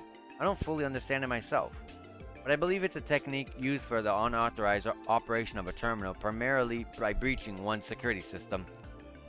That would be the core of it, yes. Any terminal connected to the orbital network can theoretically be accessed by another terminal. You would need to be unbelievably talented and familiar with the technology, of course. People capable of accessing terminals through such means are known as hackers.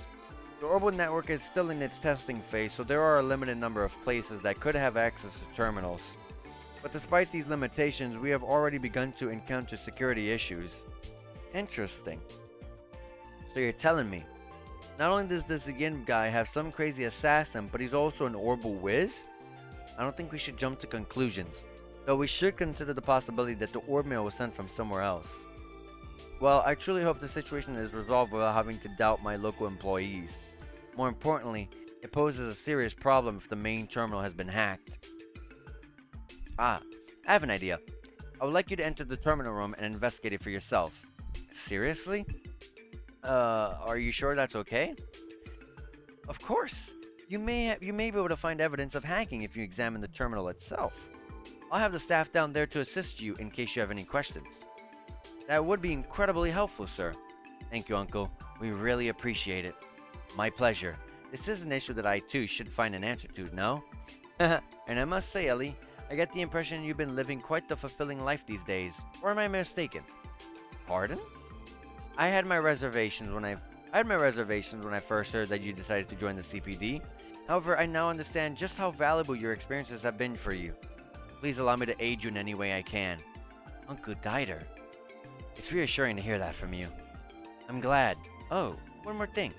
I see great potential in the four of you, now that we've spoken face to face. Really? Why is that? I'm sure you have realized this already, but Crossbow is plagued with a rather unique set of problems. And I'm sure Ellie is painfully aware of this as well. I believe that the most significant problem we face as a society is that justice has lost all substance. It has become a shadow of its former self. What do you mean, sir? How is that possible? Could you elaborate, please? The very concept of justice has become nothing more than an empty vessel. Lip service, if you will. Everyone has their own perspective, of course. There are some that believe justice is dead. Whatever their opinions are of the present, one truth remains. However, humans have ever been in pursuit of justice. That is what drives us forward, gives us the will to move on. Is that really so important? Justice is the foundation of a trustworthy society.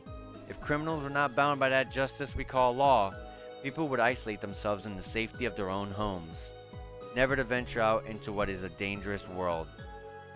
If that were the case, any hope of a functioning society would disappear.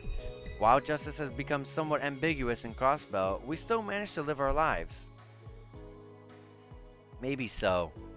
Political corruption, the criminal underworld, even if the police cannot tame them, the economic prosperity we currently experience allows our citizenry to live their lives in a relative comfort. Petty crime is at an all-time low because of it, but an unseen evil still spreads across our lands. However, despite the dire situation, People still seek justice from the very core of their being. They desire it once more, because no matter what shape or form justice takes place, no matter what shape or form justice takes, people will always pursue the security that is a trustworthy society. And that is precisely what Crossbow's bracers experience the popularity they do. Oh, put the safety of civilians above all else. They certainly do seem to be allies of justice. Ain't that the truth? Kinda had a gut feeling Crossbowlands worship the guild way more than any other country does. I wholeheartedly agree. It's clear to see. The extent as to which bracers can exercise justice is severely limited, however. That has been and continues to be their fatal flaw. It's simply impossible for them to resolve the injustices of this city. That is why I expect great things from you. It may be the cure to the plague Crossbow struggles against. What? So, are you telling us to start taking down all of the bad guys? That's a large order, Diter. Trust me, I have no intention of having you tackle such a childish, naive mission. You all, in your own way, seem to be desperately pursuing justice, and it's important that you show it it's important that you show it in ways your average Crossbellan can comprehend.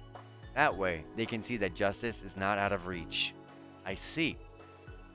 Justice still lives on in Crossbell. You want us to give people a reason to believe that. Exactly. And for that reason, every article that the Crossbell Times publishes on the Special Support section is vital to your success. People notice and remember. You may still be young and inexperienced officers who make mistakes from time to time, but I believe everyone will notice your earnest pursuits of justice. There will be a fair amount of naysayers. However, I don't believe that the majority of our citizenry has a negative perception on you. In fact, I think they've begun to place their hopes in the SSS, even if they may not quite show it yet. Look at me, delivering a passionate speech in the heat of my moment. Let's return to the issue at hand, shall we? I believe I was about to give you a permission to go out and inspect the terminal room, yes? Yes, sir. That's right. As long as you're still willing, of course. Where should we go to gain access? Let me see. I would gladly escort you, but unfortunately I have many matters to attend to once the discussion has concluded. Oh, our apologies. We didn't mean to overstay our welcome. Pay it no mind. I enjoyed our brief chat. Shall I have one of my employees take you? That won't be necessary. Who is this? Who is she? Belle. Ah, so you've returned. Oh, she's the person next door. They're definitely related. They have the same exact hair color. Yes, father. I've just arrived moments ago. It's been too long, Ellie. Cut it out, Belle. How long has it been? 2 months? 3? Have you gotten thinner, Ellie? Have you been eating right? We can always fix that, no problem. I also see that your arms and legs have shaped up nicely, too. Very impressive. It's only natural that I build some muscle given our daily routines. I may actually have gained a few pounds, believe it or not. Oh, is that right? Now that you mention it, I can feel your muscles have become a bit more flexible. I must say, the sensation is absolutely marvelous. It really is something to behold. But please stop. She's bold, isn't she? Thank you, Adios. I will treasure this moment for the rest of my life. I get the impression their relationship transcends your ordinary friendship. Hasn't this heartfelt reunion carried on long enough, Maria Bell, I'm sorry. Or would you rather our guests continue to stare? Stare? Oh dear, suck away all the fun, father. Everyone, allow me to introduce my friend. This is Maria Bell Croy, Uncle Dieter's daughter and my best friend. These are my colleagues, Belle, Lloyd, Randy, and Tio. Enough with the introductions, dear. I'd much rather inspect them myself. Huh?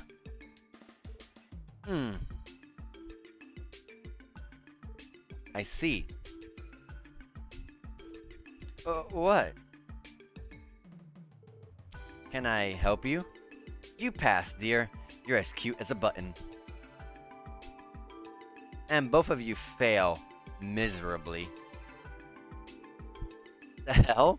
I'm as cute as a button too. Cuter! The thought of you, mangy mutts, being by my dear Ellie's side day in and day out is revolting. The goddess herself must be sobbing. No! weeping at this tragedy. Absolutely unacceptable. Did you just call us mutts? Calm down, Belle. And what's with your outfits? They are far too casual for someone of Ellie's pedigree. You could at least have the decency to wear an appropriate suit or something of the like. These clothes make traveling easier. Like when we're having a hike in the mountains or if we have to trek through difficult terrain. Quiet. I didn't ask for any excuses, did I?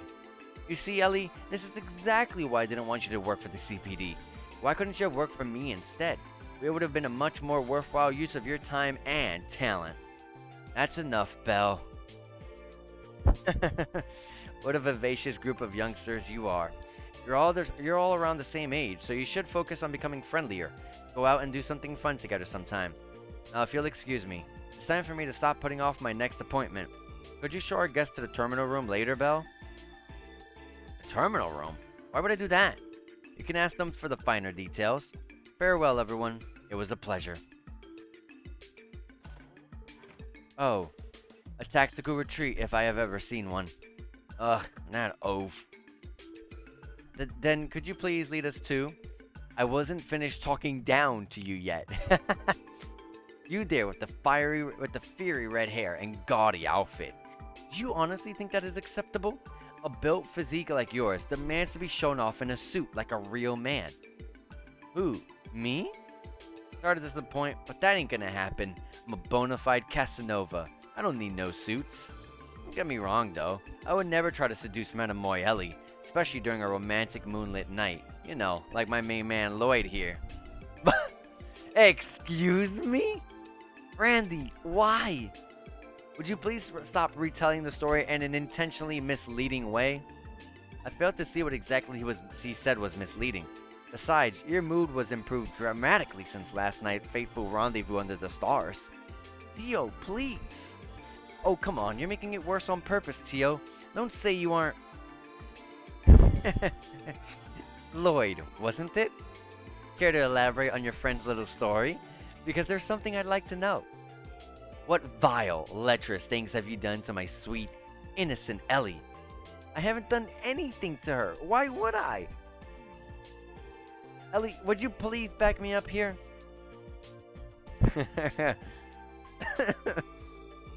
I think I understand the situation now. Shall I show you to the terminal room then? That would be lovely. Belle, it's not too much trouble? Of course not. I'd do anything for you, Ellie. So, have we cleared up that misunderstanding? Well, it's not like it matters anymore. I was just worried about what kind of unsavory group the special support section was. In the end, you'll have to prove that you're worthy of being called Ellie's colleagues. But wait, why was I the only one under fire? Dude, I could have sworn she was about to chokeslam you back there. I offer you my sympathies, Lloyd. I think you've had enough fun, Belle. Could you show us to the terminal room now? Of course. Follow me. The terminal room is down on floor B5. Shall we board the elevator down?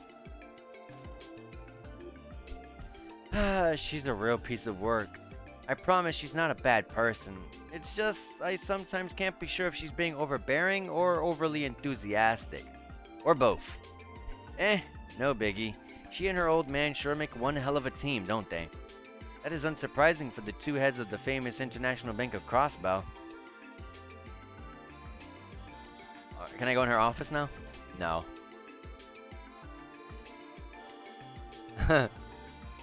Alright.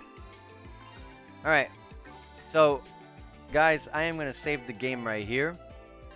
I think this is a great time to take a break and see what we're going to guess is going to happen next time.